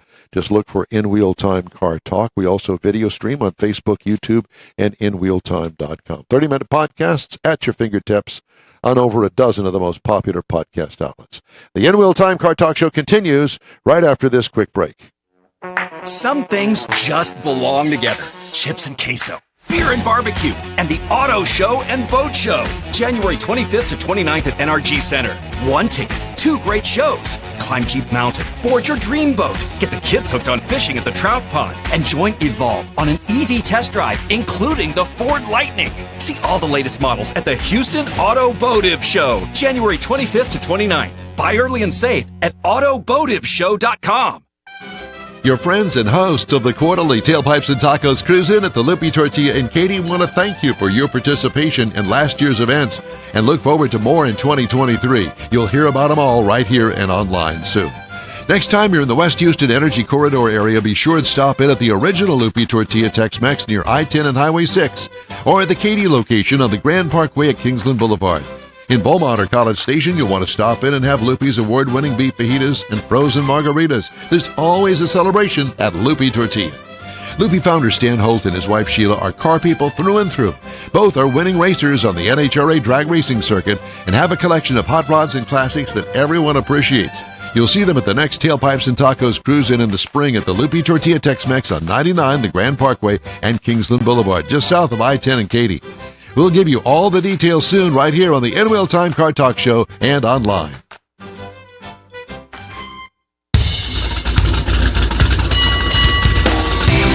Yeah, baby, from Studio A in Houston, Texas, USA. Welcome to the In Wheel Time Car Talk Show. Coming up, we get the latest on the upcoming Houston Automotive Show, less than 2 weeks away. Conrad has his events calendar. We already did that, didn't we? We did the events calendar. We did the. You don't even know. We didn't do. We did something. We didn't know. We We didn't do didn't do cruising. That's coming up. Yeah. Maybe that's what I was referring to here, but I misspoke. But Mars wrote it down wrong. No, that would be me on this one. Okay. It's all about me. Oh, boy. Howdy, along with Isn't Mike. it always? It is always. Howdy, along with Mike out of this world, Mars, King Conrad DeLong. We need more Jeff Zekin. I'm Don Armstrong. So glad that you could join us. It's a lovely day here. In the neighborhood. In the neighborhood. It Kind of is. chilly. It was chilly this morning. Chilly. He had a little ice on his windshield, and he goes, okay, well, I'm going to go ahead and put some water on it. And Put the washers on, and Yeah. that was a bad decision. yeah. Did you have to sit there for a few minutes for the Well, the defroster? truck was running up, Yeah. warming up. Yeah. Anyway, Genius. Automotive Show. You know, they started this last year. They joined forces with the boat show, Houston Boat Show. And now it's coupled with the Houston Auto Show. So you get two mints in one. Okay. Joining us right now is Rochelle Salinas. She is the spokesperson and head honcho out there. She runs the thing. Now, whether anybody else runs it, we don't know. We don't care because she, ladies and gentlemen, is the face and the beauty of the Houston Automotive Show. Good morning. Good morning, guys. Thanks for having me. Well, it's always a pleasure, and thank you for joining us. Your head, the top of your head's cut off a little bit. Oh, is that better? Yeah, it's better. Yeah, you just got to kind of scooch down. There you go. There. Anyway, Houston Automotive Show. You know that went pretty well last year, and I understand that it's kind of gotten a little bit more involved, and we're looking forward to it. Well, it's funny that you say that it's evolved because our presenting sponsor this year is Evolve Houston because we're going really electric at the automotive show. So Evolve is going to have a whole space there talking about electric vehicles and everything you need to know owning one and if you're considering one. And then we're going to actually be the first auto show to have an EV test drive with multi-OEM vehicles that are all the different brands, and you get to actually drive the car. So Nice. these EV Wow. test drives are happening around the country at auto shows, but it's just a ride along. We're actually going to be able to have people in the car and drive them with product specialists. Well, So you it's a seem to great always opportunity. be able to create Houston the first auto show to do something. You know, you We're guys, trying. yeah, you always have something new and innovative each year. Yeah, that's our goal. We try. We want to, bring new stuff each year and have people come back every year to new surprises. Another new surprise this year is Camp Jeep has increased the height of their Jeep mountain. So Camp Jeep is even bigger and better this year too. We have to get a special crane out there to actually build the Jeep mountain this year. Wow. And so I'm sure people are going to be running to get in line for the Jeep experience. Now, is And that going to be inside still?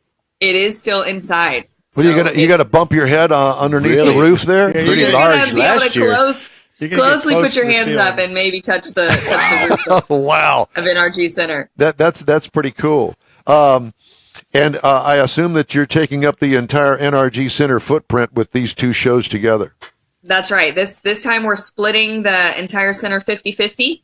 So there'll be even more boats and outdoor activities and accessories around. And then we have even more manufacturers this year too.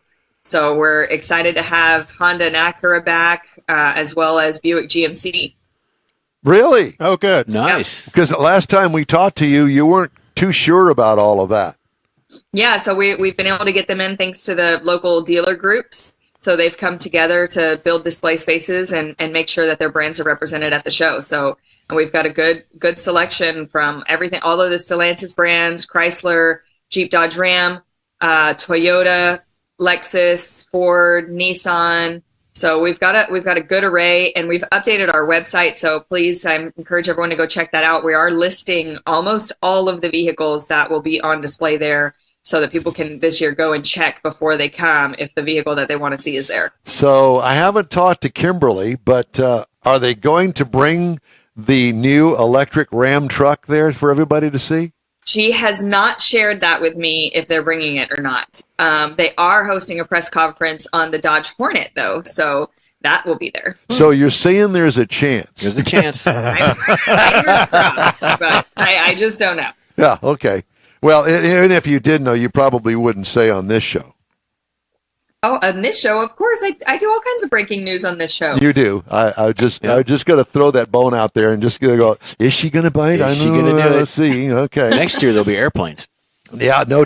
Yeah, airplanes in the parking lot. So let's talk about the ride and drive. Always a very popular feature out there. Is it the same kind of setup that we've had in the past? Yeah, so with combining with the boat show, it's no longer indoors. So the ride and drive is all outside. So we've got Toyota, Volkswagen, Subaru, Chrysler, Jeep, Dodge, Ram, and Evolve Houston all outside in front of NRG Center. So you're being welcomed by the ride and drives when you walk into the event this year. So Evolve Houston is kind of like a show within a show. That's the electric part of it. Correct. Yes. Interesting. Well, I find that interesting. So how does that work with the dealers? Because obviously now almost every manufacturer is making at least one, if not a half a dozen electric vehicles. Mm-hmm. So how do they join Evolve Houston? How does that work? What kind of marriage is there? No, Evolve Houston is really just a coalition of corporations and nonprofits that have come together to drive the acceptance and the adoption of electric vehicle driving and purchasing of electric vehicles. So they're working with the City of Houston, Shell, Centerpoint, NRG, the University of Houston, all to have more research, more education, to get people to adopt the EV experience in their lifestyle. Well, so they're there really to just encourage electrification and the use of it. Yeah. Well, I think that there's certainly driving, so to speak, factor behind all of this, and the fact that everybody's really excited about the electric thing, and they're selling more electric cars than they ever have. And I think that was kind of expected. And I know that the automotive industry is spending trillions of dollars in bumping up and getting ready to go all EV. As a matter of fact, some manufacturers have even said we're going to be all EV by 2025. So. And Don had a Mercedes-Benz EQS as a test vehicle a couple of weeks ago. That was a gorgeous vehicle. And he bragged about it. Oh, yeah. Don loved it. Yeah. I did. Is Mercedes-Benz going to have a display there? Unfortunately, Mercedes is not back, nor are many of the German brands. Their inventories are still running pretty low when it comes to participation. Well, that's a real shame. And will Cadillac be there? Cadillac, yes. Okay. Yes, Cadillac will be there. So that's good.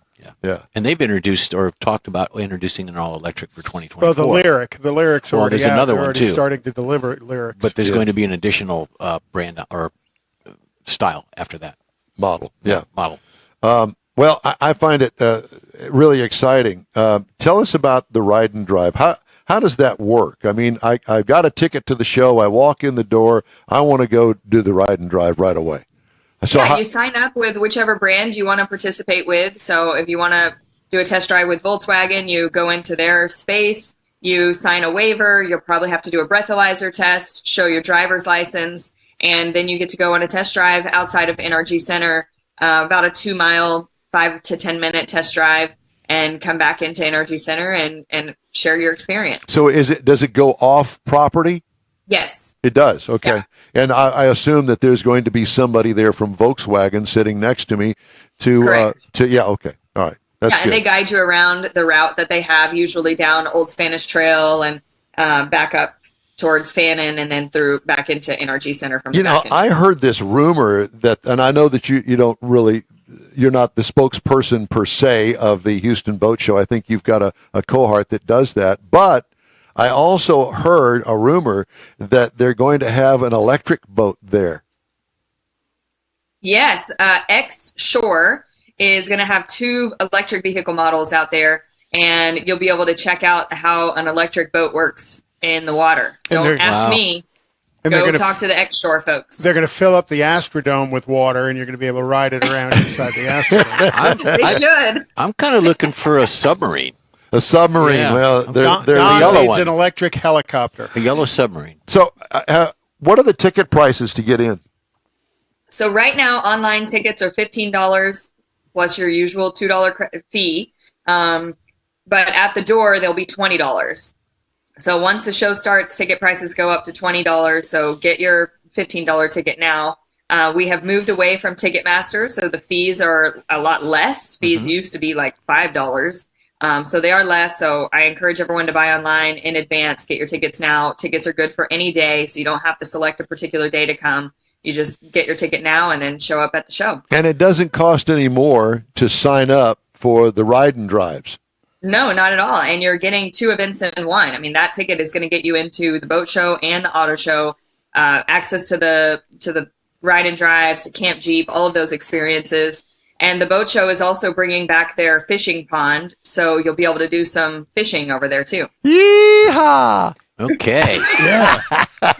You get to keep the fish? No, it's a Stop by the Oh, concessions come and on. get your favorite beverage, and then go over to the fishing deal some and just fish sit there and do a tacos. little fishing. Yeah. Now you get some fish Yeah. There you tacos. go. Yeah, well, I And actually, go ahead. they did scare me because you can actually keep the fish. Uh-oh. Oh my I think God! you pay for it and you get to keep the fish. I don't know why you would do that, but some people do. I'm just really nervous that it's going to get left in I a want to car. go on the ride. Exactly. You're going to be walking around. Where'd I leave my fish? I'm a brand new fish. Left it in Camp Jeep. It's in the back seat of that. I want to go on a ride and drive. Hold my fish. Is it going to come in a little clear bag with water in it, and you're going to take it home and keep it as I a don't pet? know. Well, I hope We gotta so. do that. Otherwise, We it's gotta- just you're going to have to grab it by the lip and just kind of carry it around.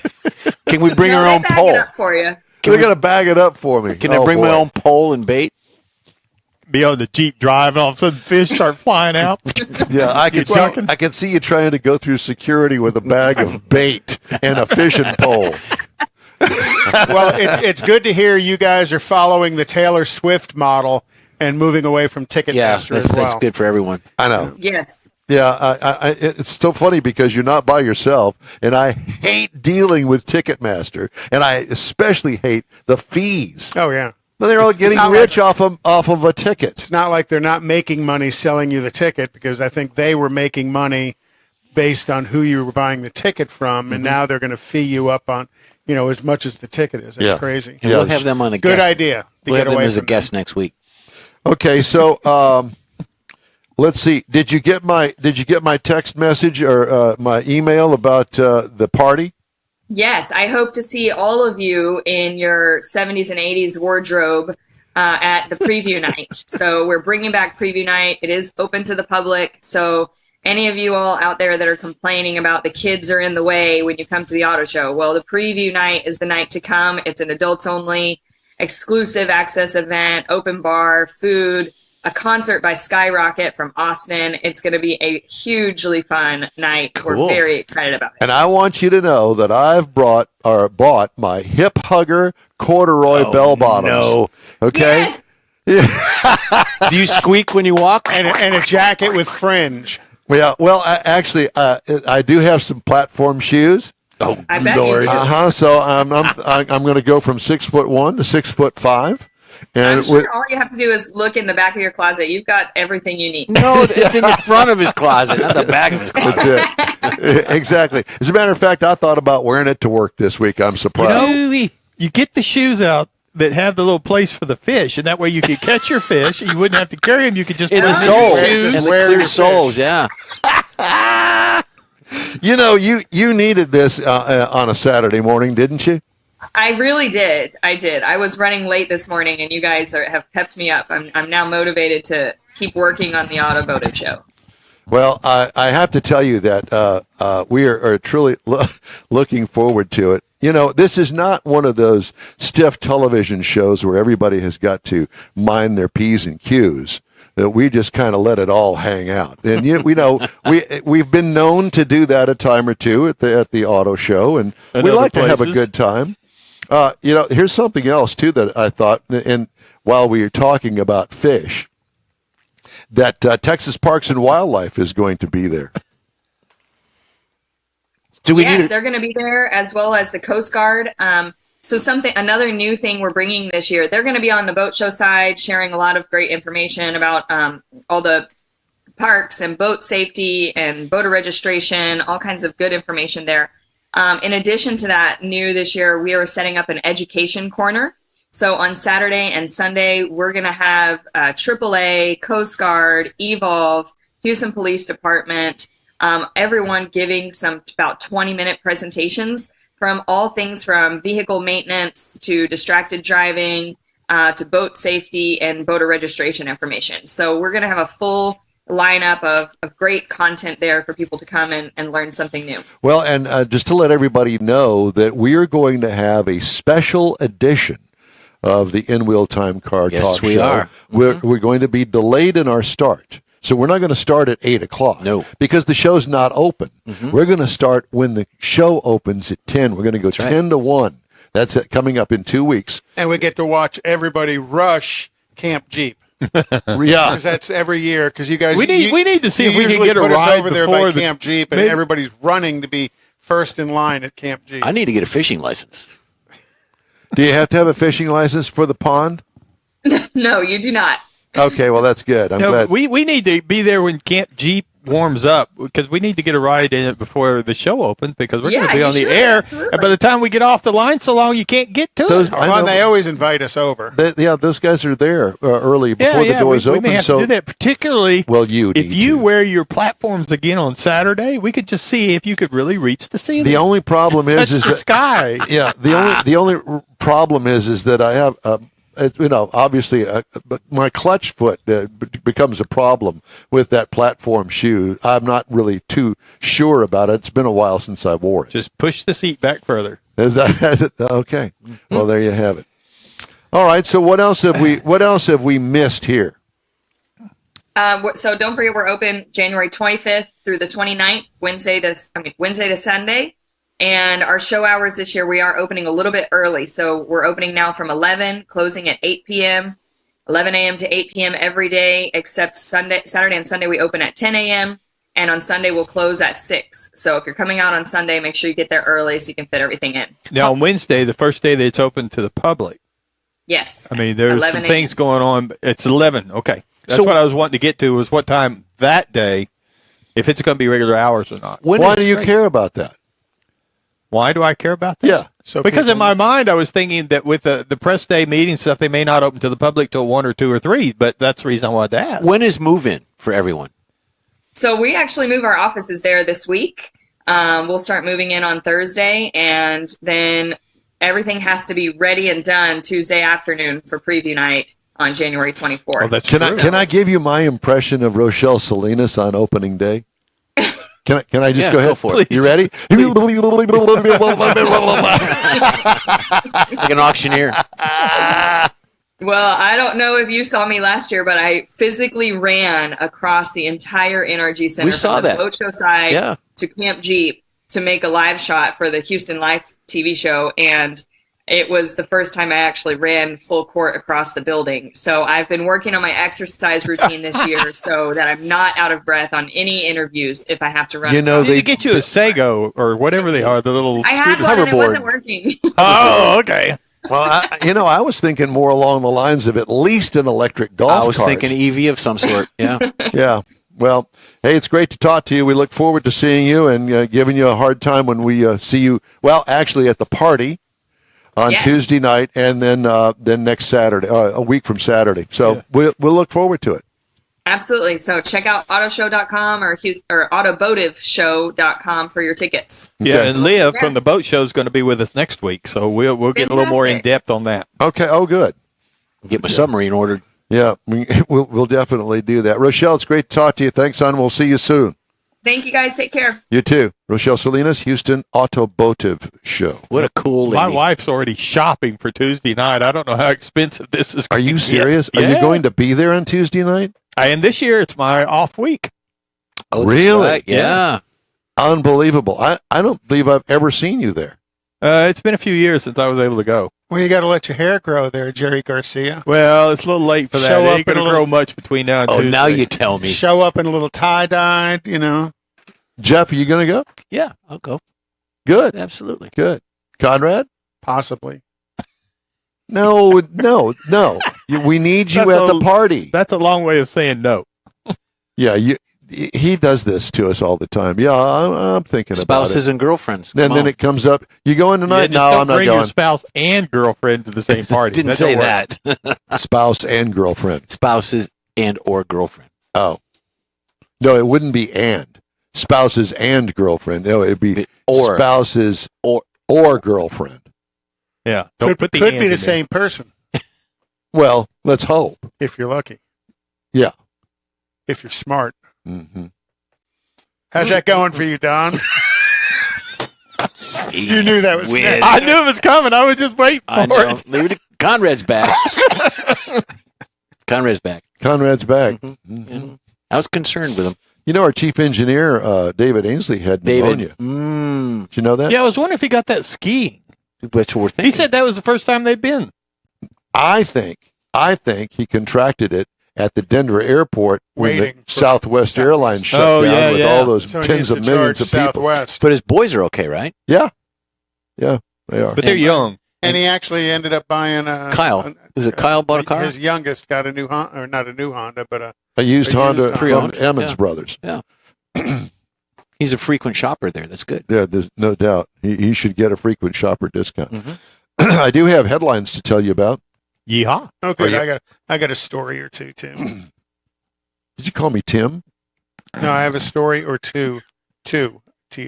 Oh, I see. I thought it said Tim. Also, He said Tim, but he's trying to cover it Maybe up. it was Tammy. I can't sure. After being bested by just 23,244 vehicles in 2021, Tesla grabbed the luxury sales throne from BMW, thumping the German automaker with a 158,612 vehicle Whoa. lead last year, according to Automotive News Research and Data Center estimates. Austin-based Tesla does not break out sales by region or country. Mercedes-Benz placed third, followed by Lexus, Audi, and Cadillac. Tesla delivered an estimated 491,000 vehicles in the U.S. last year. Way to go, Elon. Up 44% and crossed 1 million deliveries globally. That's impressive. They're coming on. And they announced a 20% reduction in prices on several of their Tesla models. So they'll sell more. Volume rather than price. Carvana. Boo. Oh, did you read the story I sent you on them? No. A Carvana company outlet in Michigan agreed to surrender its dealer license in lieu of further administrative action by state regulators, who in October suspended that license over titling, registration, and odometer issues they found to be in violation of the Michigan Vehicle Code. In a plea deal signed with our department, the Carvana dealership in Novi agreed it had violated the law and to have its dealer license revoked and be barred from reapplying for a new license for 3 years, according to Department of State spokesman Jake Rollo, who wrote in a statement provided to Automotive News. Is it for just the Carvana licensing or any licensing of any manufacturer? No, Carvana. Michigan Department of State had claimed Carvana violated the Michigan Vehicle Code by failing to apply for title and registration within 15 days of delivery, failing to maintain odometer records, improperly issuing temporary registrations, and failing to have records available for inspection. Who do they hire to do these jobs? Nobody. Nobody. That's from corporate, incredible. probably the CFO, because we're going to save a few dollars Right. by not having to spend money right away. To have And- somebody monitor it or do the job. Well, it's not about that. It's about the money. They And don't. then- They don't want to give the state the money. One of the Carvana operations that they just built in the Detroit metro area Yes. is going to be vacant. So here's this big car vending machine in the Stupid. middle. And you see them on the road on the car carriers with In- the license in plate Detroit? Carvanas. In the Detroit metro Yeah. area, yeah. Novi's a outlying area of Detroit. how could you repurpose that? Some car collector buy it. Dismantle it. That too. I don't know about dismantling it. I just No. own it where it sits. Don't they have those buildings, the events where they have like a parachute goes up instead of down? Mhm. They have them in Dallas, I think. It'd be interesting. The It's a state cylinder. fair. They have a cylinder that you can use like a parachute. I hear, you had mentioned the Mercedes-Benz EQS that I drove, the all-electric That you Mercedes-Benz that I loved. Well, Mercedes-Benz is set to drop the EQ badge it uses for electric cars, according to a German business paper. Decision is based on CEO Ola Kalinius and his focus on electric-only cars, making the EQ brand redundant as Mercedes turns away from the combustion engines. That according to Handelsblatt, a company newspaper. Did Conrad Are you write this making for this you? up? Kalinius also does wants that to to me. simplify the naming of the brand's lineup. Mercedes uses the EQ name for full electric and hybrid electric cars. They'll drop the EQ badge when it launches a new generation of EVs from the end of 2024. I find it hilarious. One word or that, two. That Don, over time, really hasn't been a fan of electric vehicles. But when you walk up his driveway, what's always plugged in? The Corvette. Yeah. So he's always got the Corvette plugged in. Well, that's so a the battery battery tender. doesn't- The battery so the tender. battery doesn't go dead. But Well, that's just being responsible for maintenance of maintaining your battery. And it's an expensive battery. But he's always plugging it in. I'm He could defending al- you. He could always plug in his EV, which you did when you No. had it. And my electric bill Yeah. shot up by Did it? $100 that Oh, week. Did it really? wow. Yeah. $100. Use the house across the street. It's empty. Yeah, that's a good idea. So Ford and General Motors EV vehicles are being called out by the U.S. Department of Transportation Safety for road safety issues. National Transportation Safety Board Chairwoman Jennifer Homaday flagged concerns about the higher risk of severe injury and death for all road users from the heavier curb weight and increasing size, power, and performance of the EVs. Here we go.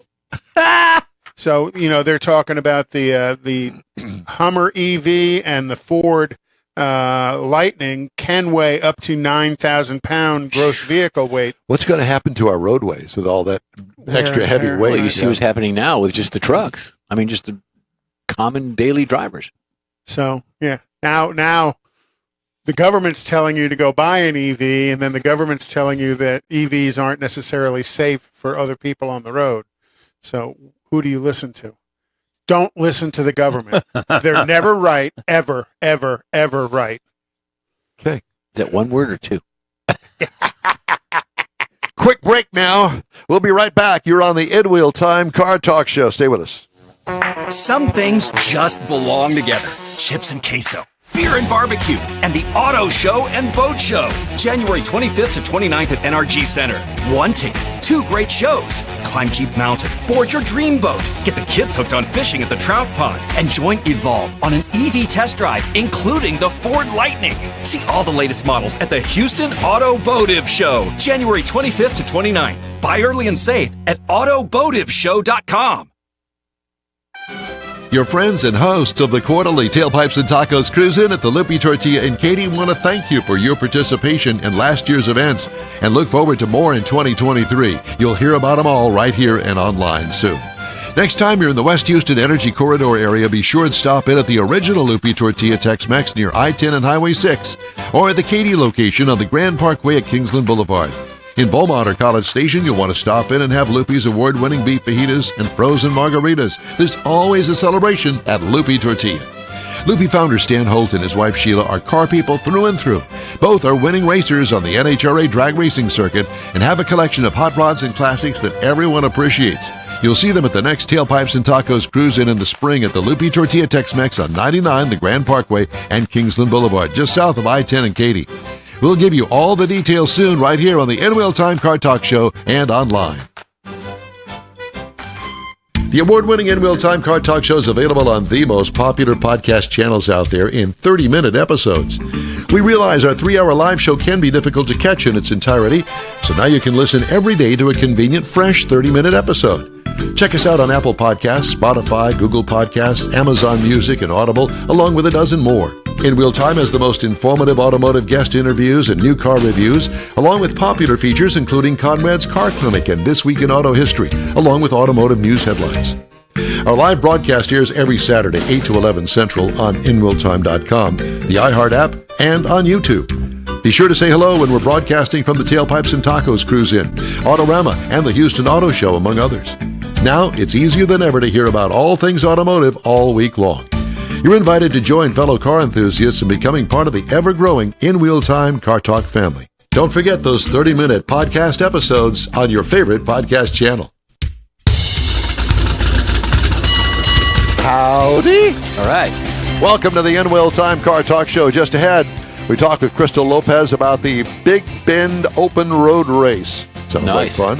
Had a chance to drive the, actually, Mr. Mars had a chance to drive the Chevy Silverado. Got to adjust it. I know. And he's going to give you his 2 cents on that. I'll give you my thoughts on other things, but not that.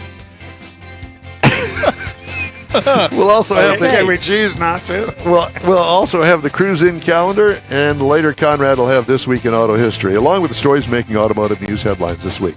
Just ahead on this segment of the In Wheel Time Car Talk Show. Howdy, along with Mike Out of This World Mars, King Conrad DeLong. We need more Jeff Zekin. I'm Don Armstrong. Thanks for joining us today. And speaking of joining us right now, we go to Crystal Lopez and the Big Bend Open Road Race. Crystal, good morning to you. Good morning. How are y'all? Well, as you can tell, we're a little bit deranged, but other than that, we're doing well. Where are you located, Crystal? Fort Stockton, Texas. Oh, you're out West Texas. Fort Stockton. Yeah, Fort Stockton. Huh. I've never been to Fort Stockton, but I've heard of Fort Stockton all of my life. I've been there. How and? It's on the way to El Paso. And I spent the night there once. Did actually. You? Yeah. Okay. Mike Mars slept here. Yeah, there's writing on the wall. So, Crystal, tell me about yourself and about the Big Bend Open Road Race. How are you involved in this? So I am actually the race coordinator. Have been the race coordinator for probably the past 5-6 years. But I've been involved with the race since I was 18 years old. So I believe this is maybe my 17th race that we've done. This year is a annual race, so we're very, very excited. Well, I hope that her signal clears up a little bit because her audio's a little garbled. It's a little bit garbled. So just warbly. Yeah. Audio's not good? No, it's good. That's there better. you go. Much better there. Yeah, there you good now. Can you hear it now? Yes, much better.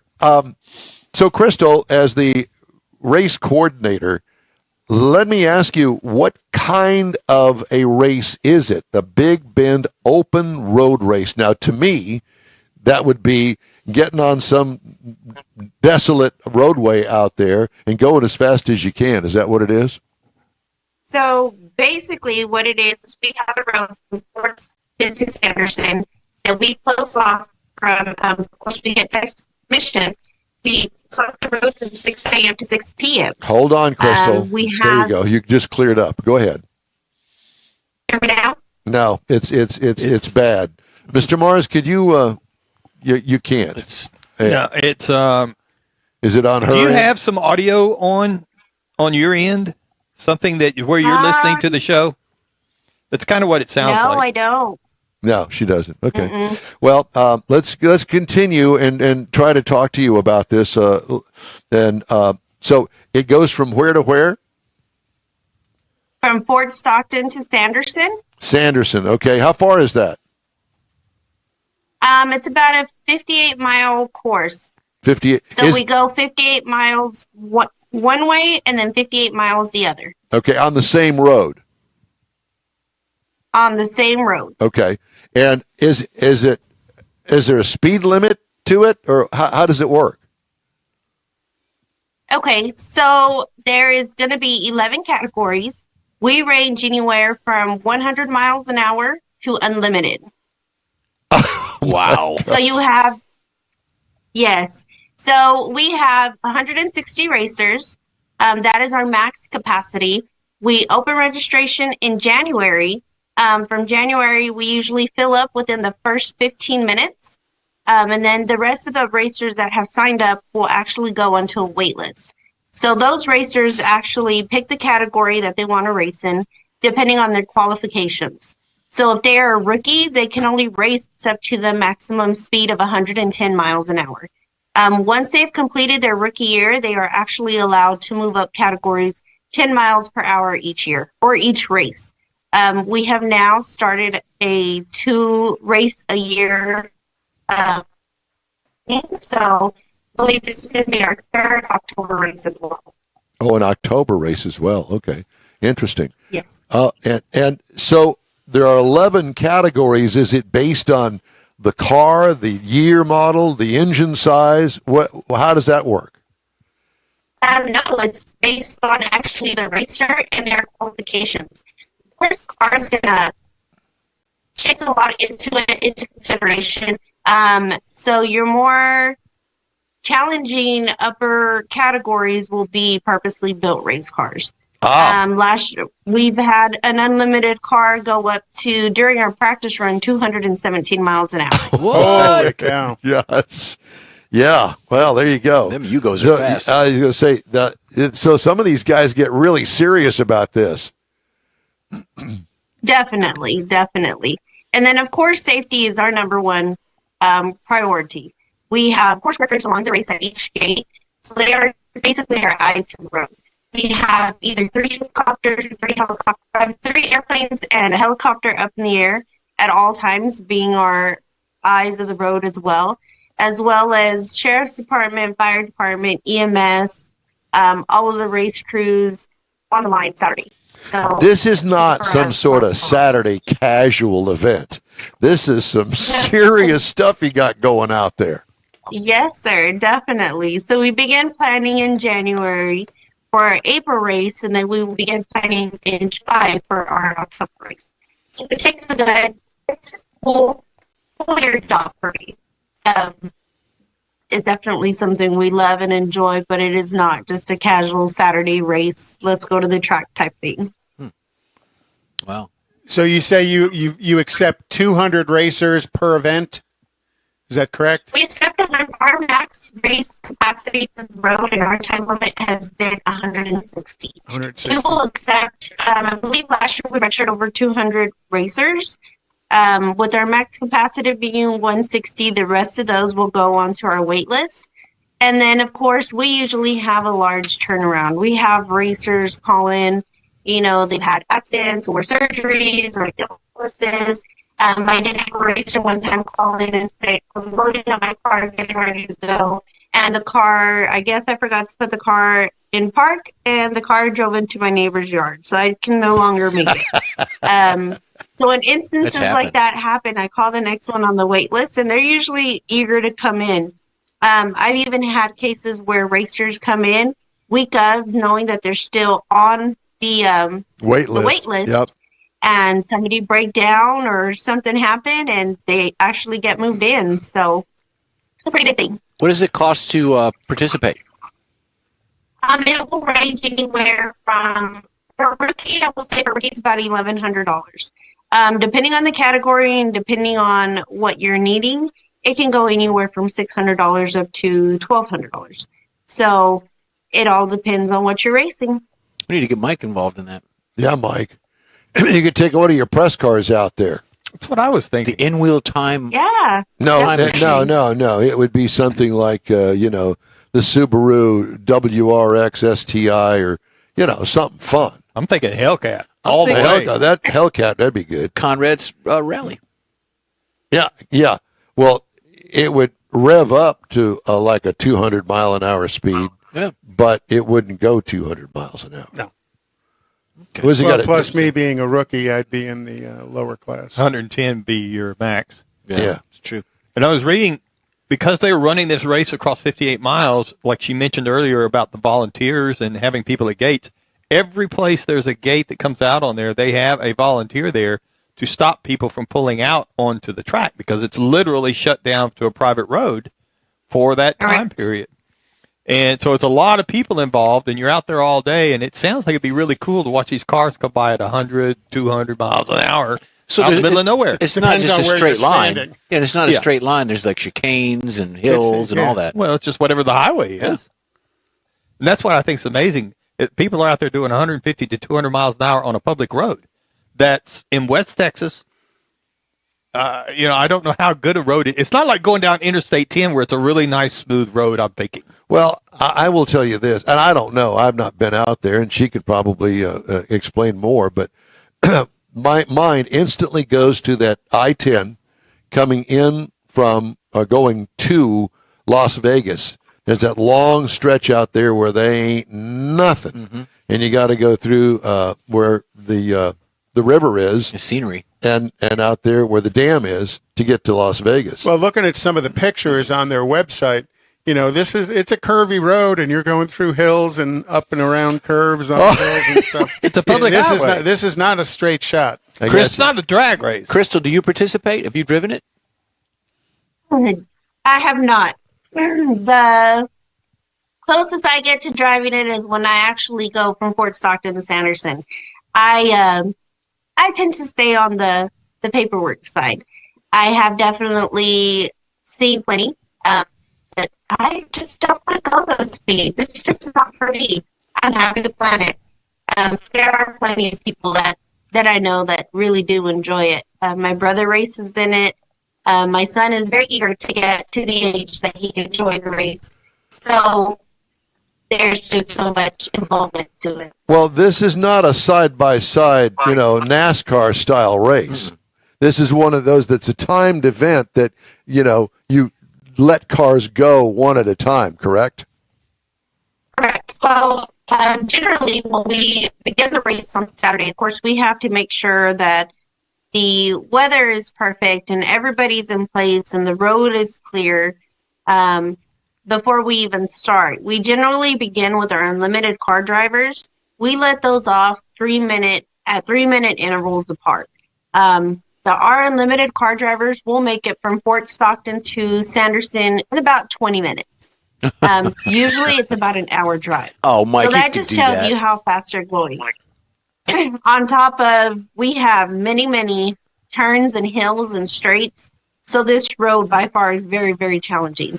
I give those guys props, definitely. I would not drive that road at those speeds at all. Wow. Going to Sanderson, if we are running late, then I generally try to speed a little bit, but I generally have to hit the brakes because it's not for me. Wow. Are there very many or any female drivers that participate? Oh, yes, definitely. You have a lot of male drivers, of course.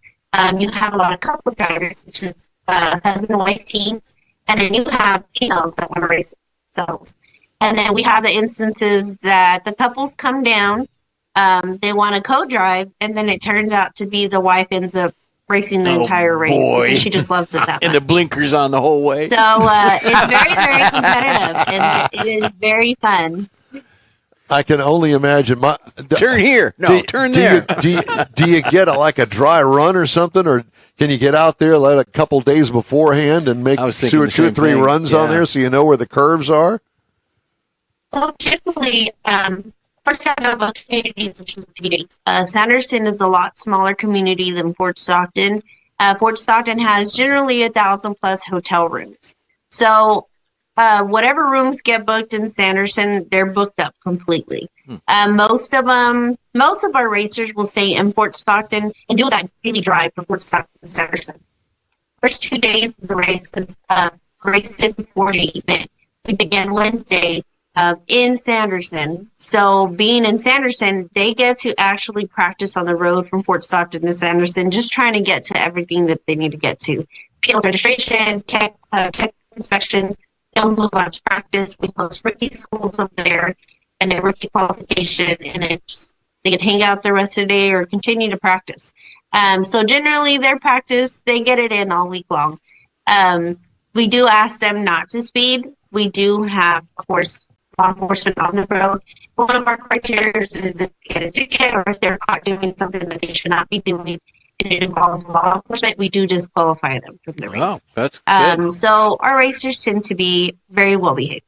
Yeah, but to your point, though, going back and forth, that's a public highway. They can go down there anytime they want and drive on the public highway to learn where the curves. Yeah, take notes. They can't do it at speed necessarily that they want to. But you can get some navigation notes at That's least. right. Yeah. Exactly. For your for your co-pilot there. That's a good idea. So looking at this on a map from Fort Stockton to Sanderson on Highway 285, there's nothing in the way.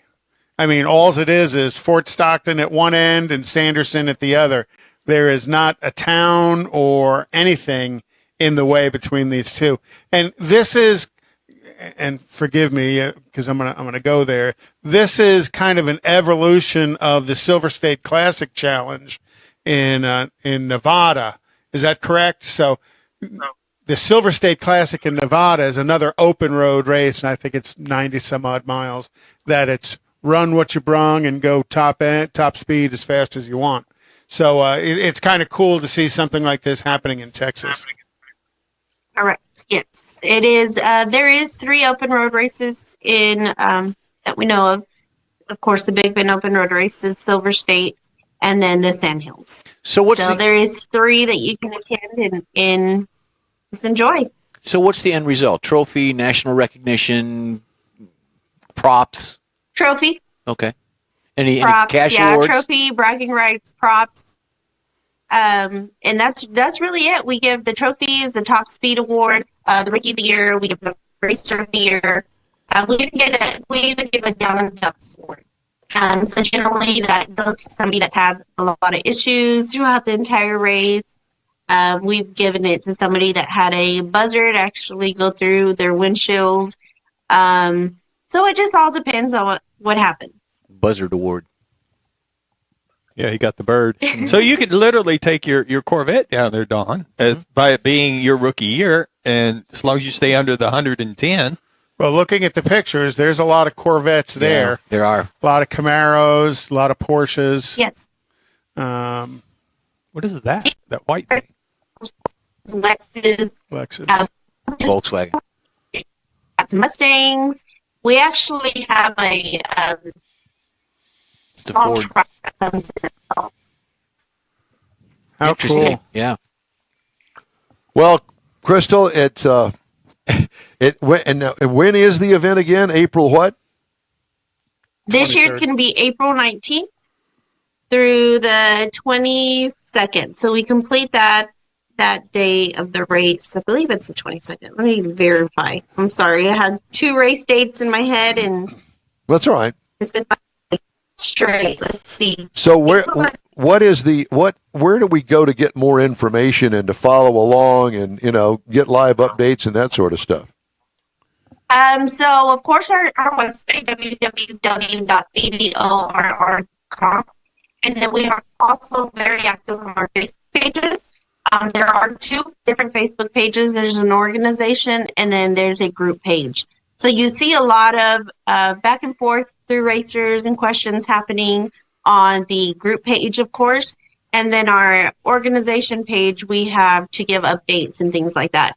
We will continue to do live streaming this year from actually the start line and finish line, and give updates throughout that day, the race day. Yeah, it sounds like a ton of fun. I'm telling you. Yeah. Well, Crystal, we thank you so much for joining us and giving us the skinny on the Big Bend Open Road Race, and we look forward to checking back with you after the race is over and find out who won and get the latest from you. Sounds great. Thank you guys for having me. Thank Hope you. y'all can come out and join one day. Yeah, well, you never know. We are everywhere. Yeah. Crystal Lopez, thank you. Let me know. We certainly will. Crystal Lopez with the Big Bend Open Road Race. Hey, if you'd like to get in touch with us, you can always shoot us an email. Our address here is info@nwheeltime.com. Time now for the Cruise In calendar. Conrad has that. He tried to give it to us last hour, but I said no. You wouldn't take it. I know. We didn't want to do that. So Don't do it. going on right now is the car show at Grace Church up in the Woodlands. And they're all watching us on the And big they're screen. all watching us on the. I know one person is. Karen Martindale was. Thank you, Karen. So she had mentioned, she'd said hi on Facebook. Also today at 11 a.m. is Saturdays at the Ranch, and that's the Ranch Harley-Davidson up in College Station. That's a free cruise in. 12 p.m. to 4 p.m. Hot rods and cold brews at Nueces Brewing and Barbecue in Corpus Christi. Tonight at 5 to 7 p.m. the Splendora Car Meet I bet that's in Splendora. It's in Splendora. I would, yeah. I'm going to go with that. Also tonight, 5:30 to 7 is Saturday Night Vibes Car Show at the Detail Garage on the Gulf Freeway. Tonight, or this afternoon, 10 a.m. to 2 p.m., Cars in the City Car Show in Texas City. Tomorrow at, tomorrow. Sunday. Sunday. I'm sorry, on the 17th, the Blue Bonnet Street Rodders cruise in College Station is 6 p.m., and that's going to meet at the 913 William D. Fitch Parkway. That's on Tuesday? Yeah. On Tuesday. And then 18th is Freddy's Steak Burgers in Katy. That's 5 to 7 p.m. Also on the 18th, it's Wheels and Wine at the Bordeaux Vino Wine Club. Why do they do all of these places and there's liquor involved? Read that one again. What is it? Wheels and Wine at the Bordeaux. No, that should be Wheels and Wine. At the Bordeaux Vino Wine Bar. WHINE? WINE. At 4223 Research Forest up in the Woodlands. The Texas Huddle meet at the Texas Huddle Bar and Sports Complex. Texas Grill and Sports Bar at NASA Parkway in Webster. Also on the 18th at 8 p.m. is Park and Pizza at Mod Pizza in Katy. Oh. And then that's it. I like Mod Pizza. That's good. Well, I like pizza. Yeah, I love pizza too. In fact, I was talking to one of my pilot friends, Tom Noto. Noto, obviously very Italian. Mm-hmm. I said, so Tommy, what kind of a pizza? If I knew nothing about pizza, mm-hmm. what pizza is it that I would get my Italian thing going? Not a cheese pizza. Wow. That's it. That's Plain all. cheese? Huh? Plain cheese. It's cheese. Mozzarella. And then he said, forget about it. And then That's what I'm thinking. Forget about it. I want some bacon on it. Yeah, no bacon. It's certainly no pineapple. All right, No time pineapple. now for this hour's car, or shall we say truck review. Is it Mr. Mars's Mars, turn? it's Mars's turn this time. Is that two words or one? It is, yeah, exactly. The Chevy Silverado half-ton. 2023 Chevrolet half-ton Silverado 1500 with the LT Trail Boss four-wheel drive badging on it. Now, I say that because we had this discussion a little bit earlier before the show. In doing the research on this vehicle, I've got the Monroney here. It is an LT1 Trail Boss, all four-wheel drive. However, if you go out to the press area and you start digging around, there's actually a Trail Boss, one word, versus a Trail Space Boss, two words. And I don't understand why Chevrolet's using the two different terms. I could not figure that out, but we're going to get a hold of somebody and see if we can get an explanation. Who's that somebody going to be? Somebody with Chevrolet with their... but do you know the name? Not yet. I don't know anybody at General Motors. Well, we're going to dig. We're going to You know, Conrad used to be General Motors. Yeah. He used to be. Yeah. So did you. So anyway, Yeah. we're going to go with this. So this is the LT Trail Boss four-wheel drive, and I'm going to say it comes in a couple of different trim levels based on the engine choice. And an interesting note I found out at the GM Authority website, which is it's not General Motors per se, but they have reports there are constraints on the production of this pickup. Wow. And they're trying to figure out why this pickup and there's another Chevrolet that's under constraint. So it's kind of a weird deal. So we need to figure out a lot of stuff on this. But this, best I could tell, kind of fits in between an LT1 and an LTZ. It's not quite as much of an off-road vehicle as you were talking about, the Bison ZR2, but it's still an off-road vehicle. Full-size pickup, seats 5. Got a 22 major update, so it's got some trim up levels on it, or trim upgrades on it for this year. And up front, you're going to find LED lighting with the reflector type headlights, fog lights are LED, tail lights, running lights, and even the cargo bed lights are all LEDs. Wow. It's got the off-road high clearance side step, so you get a little more there. It comes with a 2-inch factory lift with a Z71 suspension package. It's got the corner rear bumper steps on it, and it does have the Easy Lift multi-use tailgate that I'm learning to like a whole lot. We were rolling on some 18-inch gloss black painted aluminum wheels. And what I could see, we had the hardcover tonneau cover, that you flip up into 3 pieces. Mm-hmm. One of the things that I'm just going to whine about this a little bit. So I dropped the tailgate, and I want to fold it back to put some stuff in there. And I'm looking for the release. And you showed me that. Yeah, there's an emergency release over here, but there's no release. You pull the emergency. So it looks just like the one in the trunk of a car. If you're stuck in there, you pull the emergency release, it opens it. It's the Jimmy Hoffa release. Yeah, I guess, but why would you need that in the bed of the truck? Why not just have a release? But anyway, well, in case you don't know, and it signals you that if you're locked in there, like you say, it signals you that's it. Right. Well, if I get locked in the bed of the truck, there's a reason for that. Yes. So Becky did it. Yeah. On the inside, we wanted to note that we had the front bucket seats with the console. Now, that's standard, but over in the options on this vehicle, it lists the bucket seats with a console option for $620. Now, these seats are heated, and it's got the 13.4-inch touchscreen. That's where you're going to find all your convenience controls, your air conditioning, your nav, everything like that. And it's got a 12.3-inch digital driver screen on it.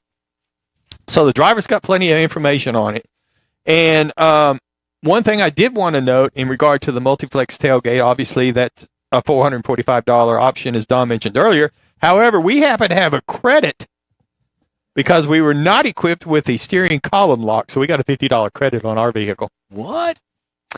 So, up under the hood to make all this go, we had the 3.0-liter Duramax diesel, 305 horsepower, 495 pound-feet of torque. What'd you think of that? I really liked it, even with the stop-start feature on it.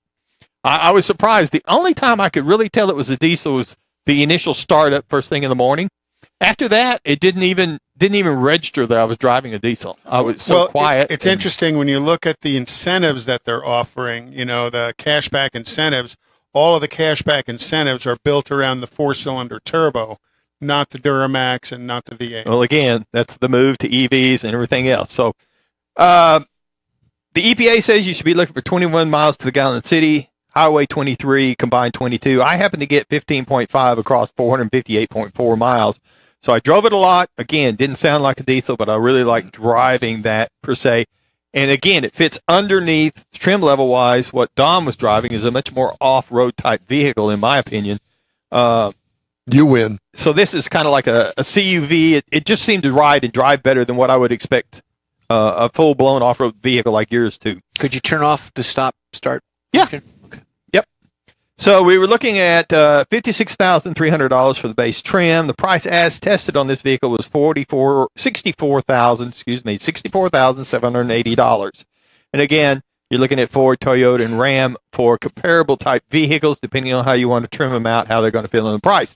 But I was pretty impressed with this vehicle, other than a few nuances that I got to talk to Chevrolet about one of these days. Well, maybe you'll get a chance at the car show. I'm going to do that.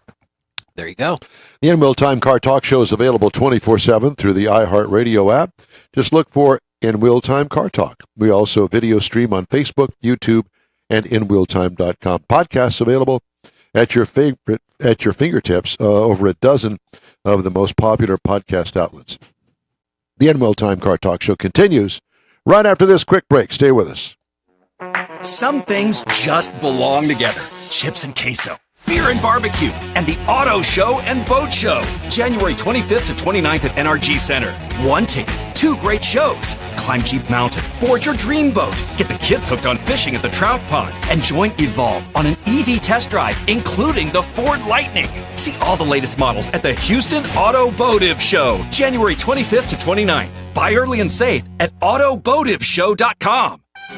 Your friends and hosts of the quarterly Tailpipes and Tacos Cruise-In at the Lupi Tortilla in Katy want to thank you for your participation in last year's events and look forward to more in 2023. You'll hear about them all right here and online soon. Next time you're in the West Houston Energy Corridor area, be sure and stop in at the original Lupi Tortilla Tex-Mex near I-10 and Highway 6 or at the Katy location on the Grand Parkway at Kingsland Boulevard. In Beaumont or College Station, you'll want to stop in and have Lupi's award-winning beef fajitas and frozen margaritas. There's always a celebration at Lupi Tortilla. Lupi founder Stan Holt and his wife Sheila are car people through and through. Both are winning racers on the NHRA drag racing circuit and have a collection of hot rods and classics that everyone appreciates. You'll see them at the next Tailpipes and Tacos Cruise-In in the spring at the Lupi Tortilla Tex-Mex on 99, the Grand Parkway, and Kingsland Boulevard, just south of I-10 and Katy. We'll give you all the details soon right here on the In Wheel Time Car Talk Show and online. The award-winning In Wheel Time Car Talk Show is available on the most popular podcast channels out there in 30-minute episodes. We realize our 3-hour live show can be difficult to catch in its entirety, so now you can listen every day to a convenient, fresh 30-minute episode. Check us out on Apple Podcasts, Spotify, Google Podcasts, Amazon Music, and Audible, along with a dozen more. In Wheel Time has the most informative automotive guest interviews and new car reviews, along with popular features including Conrad's Car Clinic and This Week in Auto History, along with automotive news headlines. Our live broadcast airs every Saturday, 8 to 11 Central on InWheelTime.com, the iHeart app, and on YouTube. Be sure to say hello when we're broadcasting from the Tailpipes and Tacos Cruise-In, Autorama, and the Houston Auto Show, among others. Now, it's easier than ever to hear about all things automotive all week long. You're invited to join fellow car enthusiasts in becoming part of the ever-growing In Wheel Time Car Talk family. Don't forget those 30-minute podcast episodes on your favorite podcast channel. Welcome to the 2023 edition of the In Wheel Time Car Talk Show. Just ahead, Conrad has This Week in Auto History. We'll get you updated on the stories making car news this weekend. We're going to talk to AAA Texas. They're going to have a display and things at the upcoming Houston Automotive Show. So we got that to look forward to as well. Howdy. Along with Mike Out of This World Mars, King Conrad DeLong. We need more Jeff Zekin. I'm Don Armstrong. Just finished my strawberry donut. Yeah, we saw that you kind of went over to the In Wheel Time cafeteria. I did, yes. And I also got busted because somebody saw me go over there and get we all saw you. Another donut. Yeah, we all saw you. Yeah. Jeff manages to bring a dozen of very healthy not Shipley donuts. Yeah. And Don eats 6 of them. I do not. 7. No, just a couple. But I had one. I've had 2. I so favor I'm done the strawberry ones. You guys like the apple and all that. I just like the strawberry. Yeah. Okay. Can I put in a request for next week? Sure. I like to have the cream filled one. Okay. Now there's different types of cream filled. The vanilla. Vanilla. Yeah. Because there's like a Dutch cream or something. I don't know anything about that. And then I'd also like to have, if you don't mind, and I'll pay you for it, I'd like to have a jalapeno sausage kolache. Oh, okay. We haven't had kolaches in a while. No, we haven't. Yeah. So Okay. I think the time is now. Yeah. All right. Anyone else out there want to request anything? Just info Where's at George InWheel when Time. you need him? I know. Where is George today? He's on YouTube. Oh, he is? Okay. We just wanted to make sure. Well, because we probably ran him off last week because of the technical issues. Could be.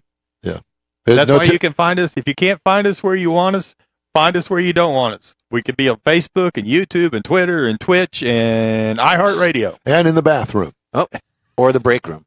The break room. Or in the donut room. The donut room. The donut hole. All right.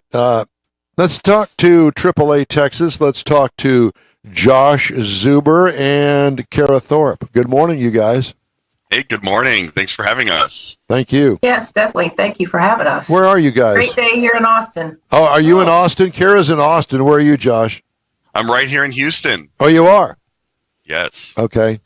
Well, that's good to know. So I've put some limitations on this. We don't want to turn this into a big commercial, but I did want to find out what you guys are going to be doing because, Rochelle Salinas with the Houston Automotive Show sent you our way, and she said that you guys have got some interesting things that you're bringing to the car show this year. Yeah, we absolutely do. So Rochelle had approached me when we were doing a different event here in Houston, and she had this idea that she wanted to do an education corner at the Houston Auto Show, talking about a whole variety of topics. And of course, AAA, we're all about traffic safety and maintenance and making sure motorists are staying safe. So we're going to be having an education corner on Saturday, January 28th, and Sunday, January 29th. And and we're going to go through a whole host of topics for those folks who are interested in stopping by. The presentations are going to focus on teen drivers, right? So a lot of folks coming to the auto show, maybe they've got teens who are either about to drive or already driving. We'll be talking about those topics, as well as mature drivers and distracted driving. Wait a minute. He just said mature drivers. Well, as being politically correct. We fit that category. Yeah, you mean old people. Can we sign up now? Well, you can actually. So we've got a whole website dedicated to it. It's actually a really interesting class, and Kara's actually going to walk us through some of those details. So, Kara, at your own risk, go ahead and maybe exactly give them a quick little run through of what the mature driving class is all about. Keeping the keys. Sure, no problem. So yes, we're being very politically correct. By mature drivers, we generally mean drivers age 65 plus. Now that said, people age at different rates. You could have a 75-year-old who is doing great, doing just fine. You could have a 65-year-old maybe who's suffering the effects of a stroke and has trouble driving. So really, we're all heading in that direction, right? Unfortunately, but we age at different rates. So you cannot say, for example, that at the age of 80, everybody in Texas must give up their license, because that's just not fair. We're all moving in that direction at different rates. So we do acknowledge that. That said, also, our mature drivers, age 65 plus, they are actually safe drivers, safer than many other age groups. The problem comes in when they crash, if they are in a car accident or a crash or something like that. Because of the aging process, we've become less flexible, more brittle, our bones become more brittle. So when older drivers do crash, they are more susceptible to injury. So that's why we have our Keeping the Keys workshops that we offer for drivers over the age 65 plus. We're just trying to keep them safe out there. And, we want them on the road driving as safely and as comfortably as possible. Well, yeah, there's no doubt about it. Now, I probably fall into this category, but my problem is that I'm going the other way, because I may look my age, but I act like I'm 15. 7. So do you have a class for somebody like me?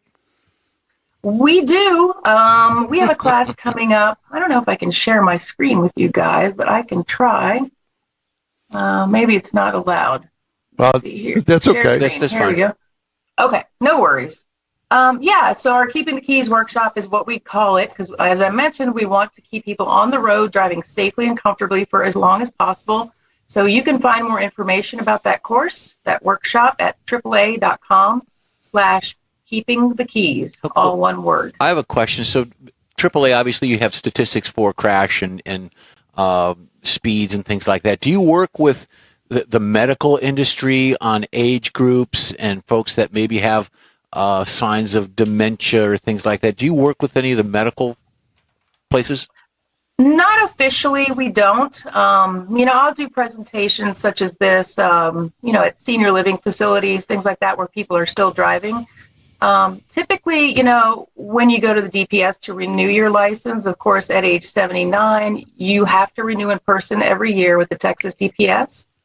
If you're age 85 or older, you actually need to renew in person, and you need to renew about every 2 years after the age of 85.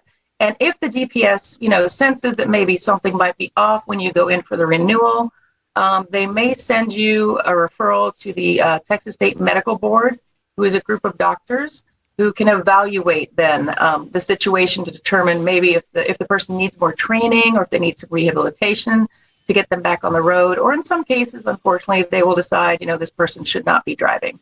Interesting. Yeah. Well, I look forward to the classes, if you want to call them that, instructional, whatever. That's going to be at the Houston Automotive Show. And I also want to bring in our third partner here, Dave Skane. Is it, Dave? That's correct. You pronounced it perfectly. All right. Well, thanks. I just guessed, and that was a lucky guess. AAA approved auto repair. What does that mean, Dave? That means that AAA has inspected and certified auto repair shops to meet a set of criteria that we have submitted to the United States Government Patent and Trademark Office for certification. Okay. And give me some examples of what is involved in that. Well, we do a pretty thorough on-site inspection. We check their facilities. We check the certification of their technicians.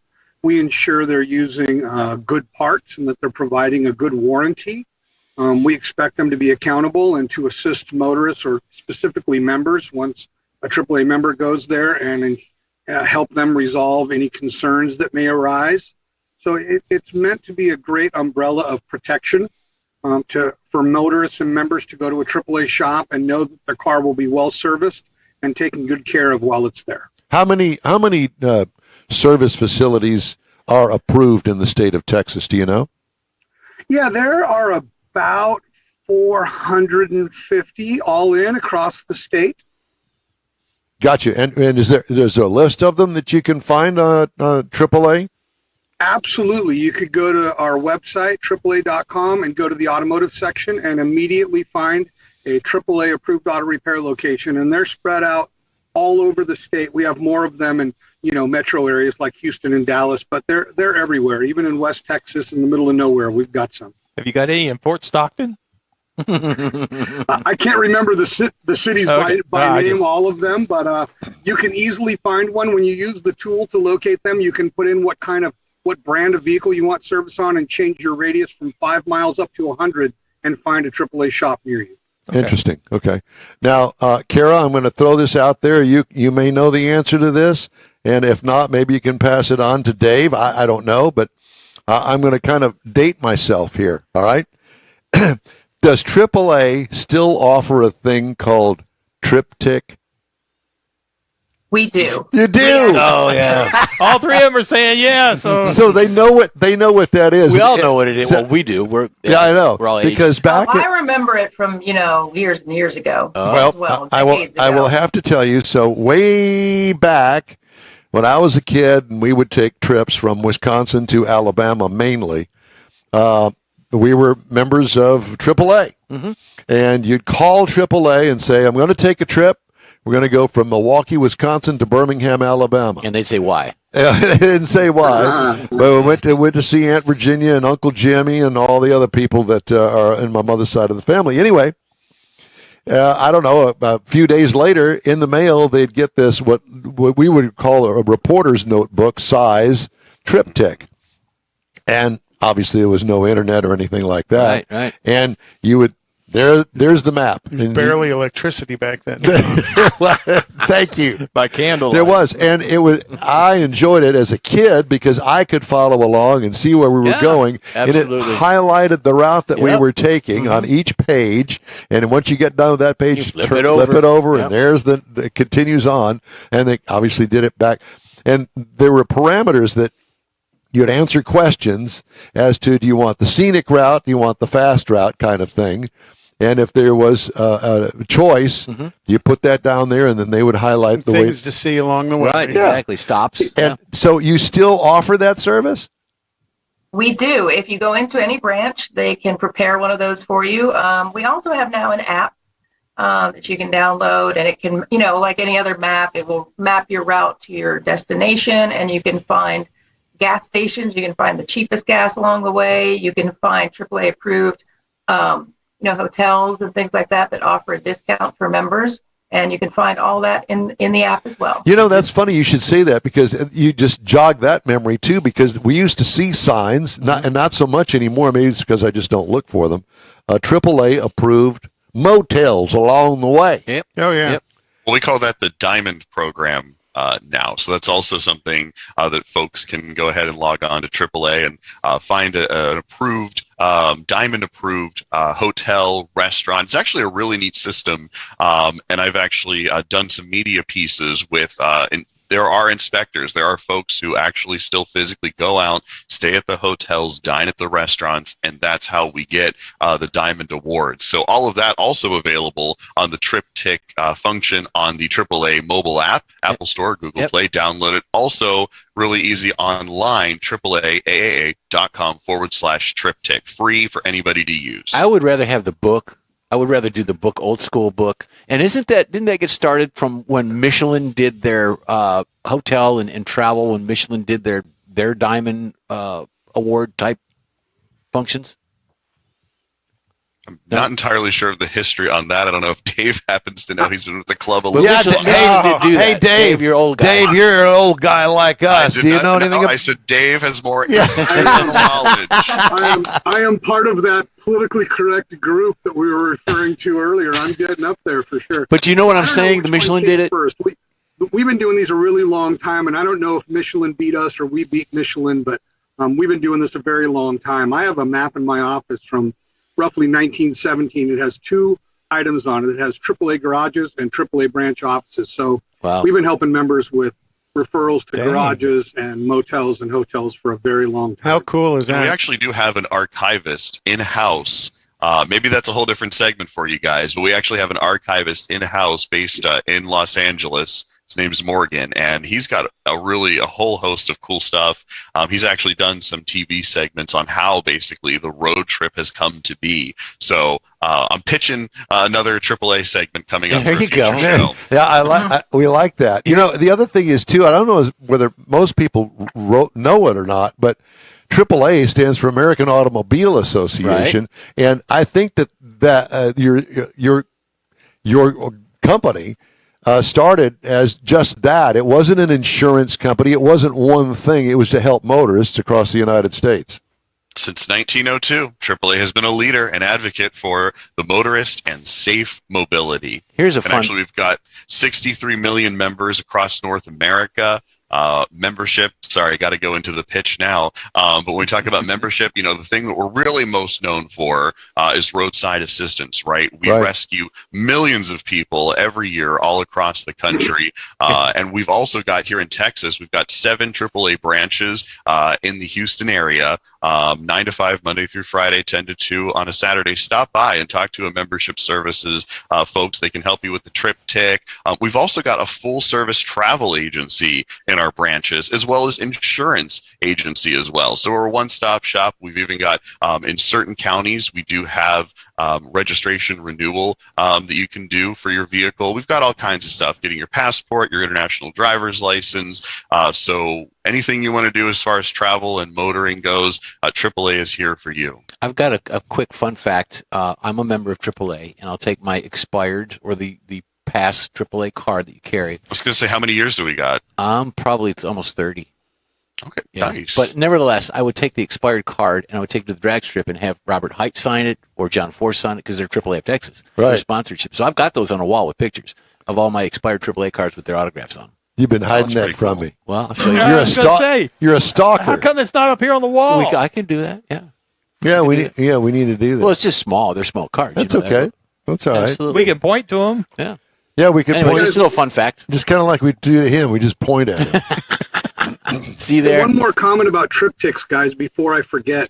The triptych also now lets you plot the locations of EV charge stations. So Cara mentioned gas stations earlier, but it also has all the EV points on there that have been data logged and identified. So triptych is relevant even for the most current modern motorist AAA member and not to, only a AAA member can get the triptych, but all that information is available to members and motorists out there. Listen, to the three of you, thank you so much. It was a pleasure talking to you. We didn't know, I didn't anyway, how this interview was going to go, but absolutely thrilled. And thanks for letting me go down memory lane there with the triptych. And Cara, Josh, and Dave, we really appreciate you taking the time for us this morning. Thank you. And y'all are going to be out at the auto show every day? Saturday and Sunday. Just the weekend, Saturday and Sunday. Saturday and Sunday we'll be at the Education Corner. Come see us. Yeah, we'll probably put Don in the corner while we're there. With my dunce cap on. Thanks again, guys. We'll see you next week, 2 weeks from now. Have a great weekend. You do the same. That was fun. Yeah. That's cool. Nice stuff. Okay, time now for This Week in Auto History. All right. And this is one of my favorite segments. I don't know why. I like it. In 1901, you're welcome. In the town, thank you very much. In the town of Beaumont, Texas, what? Oh, 100-foot drilling derrick named Spindletop produced a roaring gusher of black crude oil. The Texas crude. Texas tea. The oil strike took place at 10:30 a.m. In 1901 this week, coating the landscape for hundreds of feet around, almost foot thick in sticky oil. The first major oil discovery in the United States, the Spindletop Gusher, marked the beginning of the American oil industry. The current administration is trying to mark the end of it. Soon, the prices of petroleum-based fuels fell, and gasoline became an increasingly practical power source. In 1923, Carroll Shelby, the legendary race car driver, team owner, and car builder, was born this week. Though he's perhaps best known for his role in the creation of the Shelby AC Cobra and Shelby Mustangs of the 60s, the history of Carroll Shelby covers so much more. His career spanned decades of racing, engineering, and production feats. And actually, Shelby is producing a centennial version of the new Shelby with special engine and paint scheme as well. They doing an EV? No.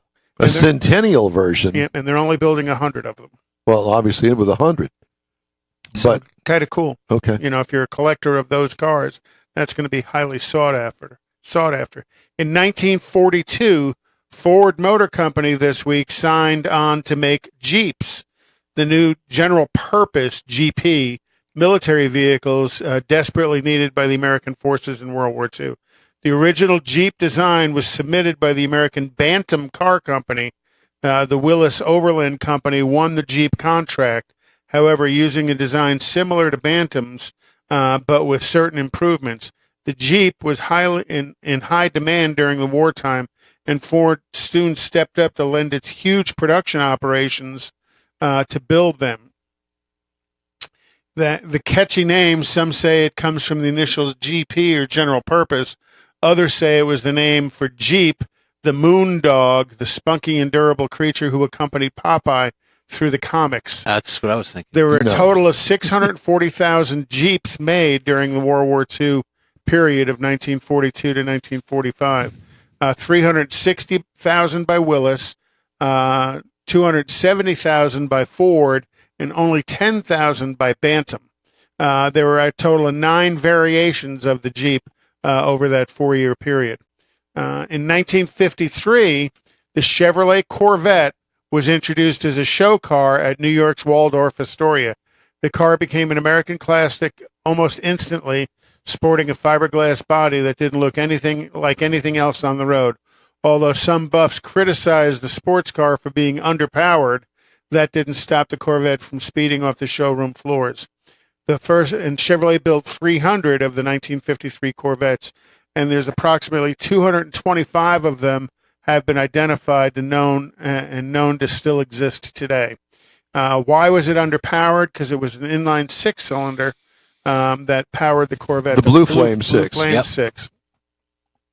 And it wasn't until 1957 that Chevrolet stuck a V8 in the Corvette. Wow. In 2020, the 1968 Ford Mustang, Jeff and I were talking about some of the prices at Mecum this week, if you've watched any of it.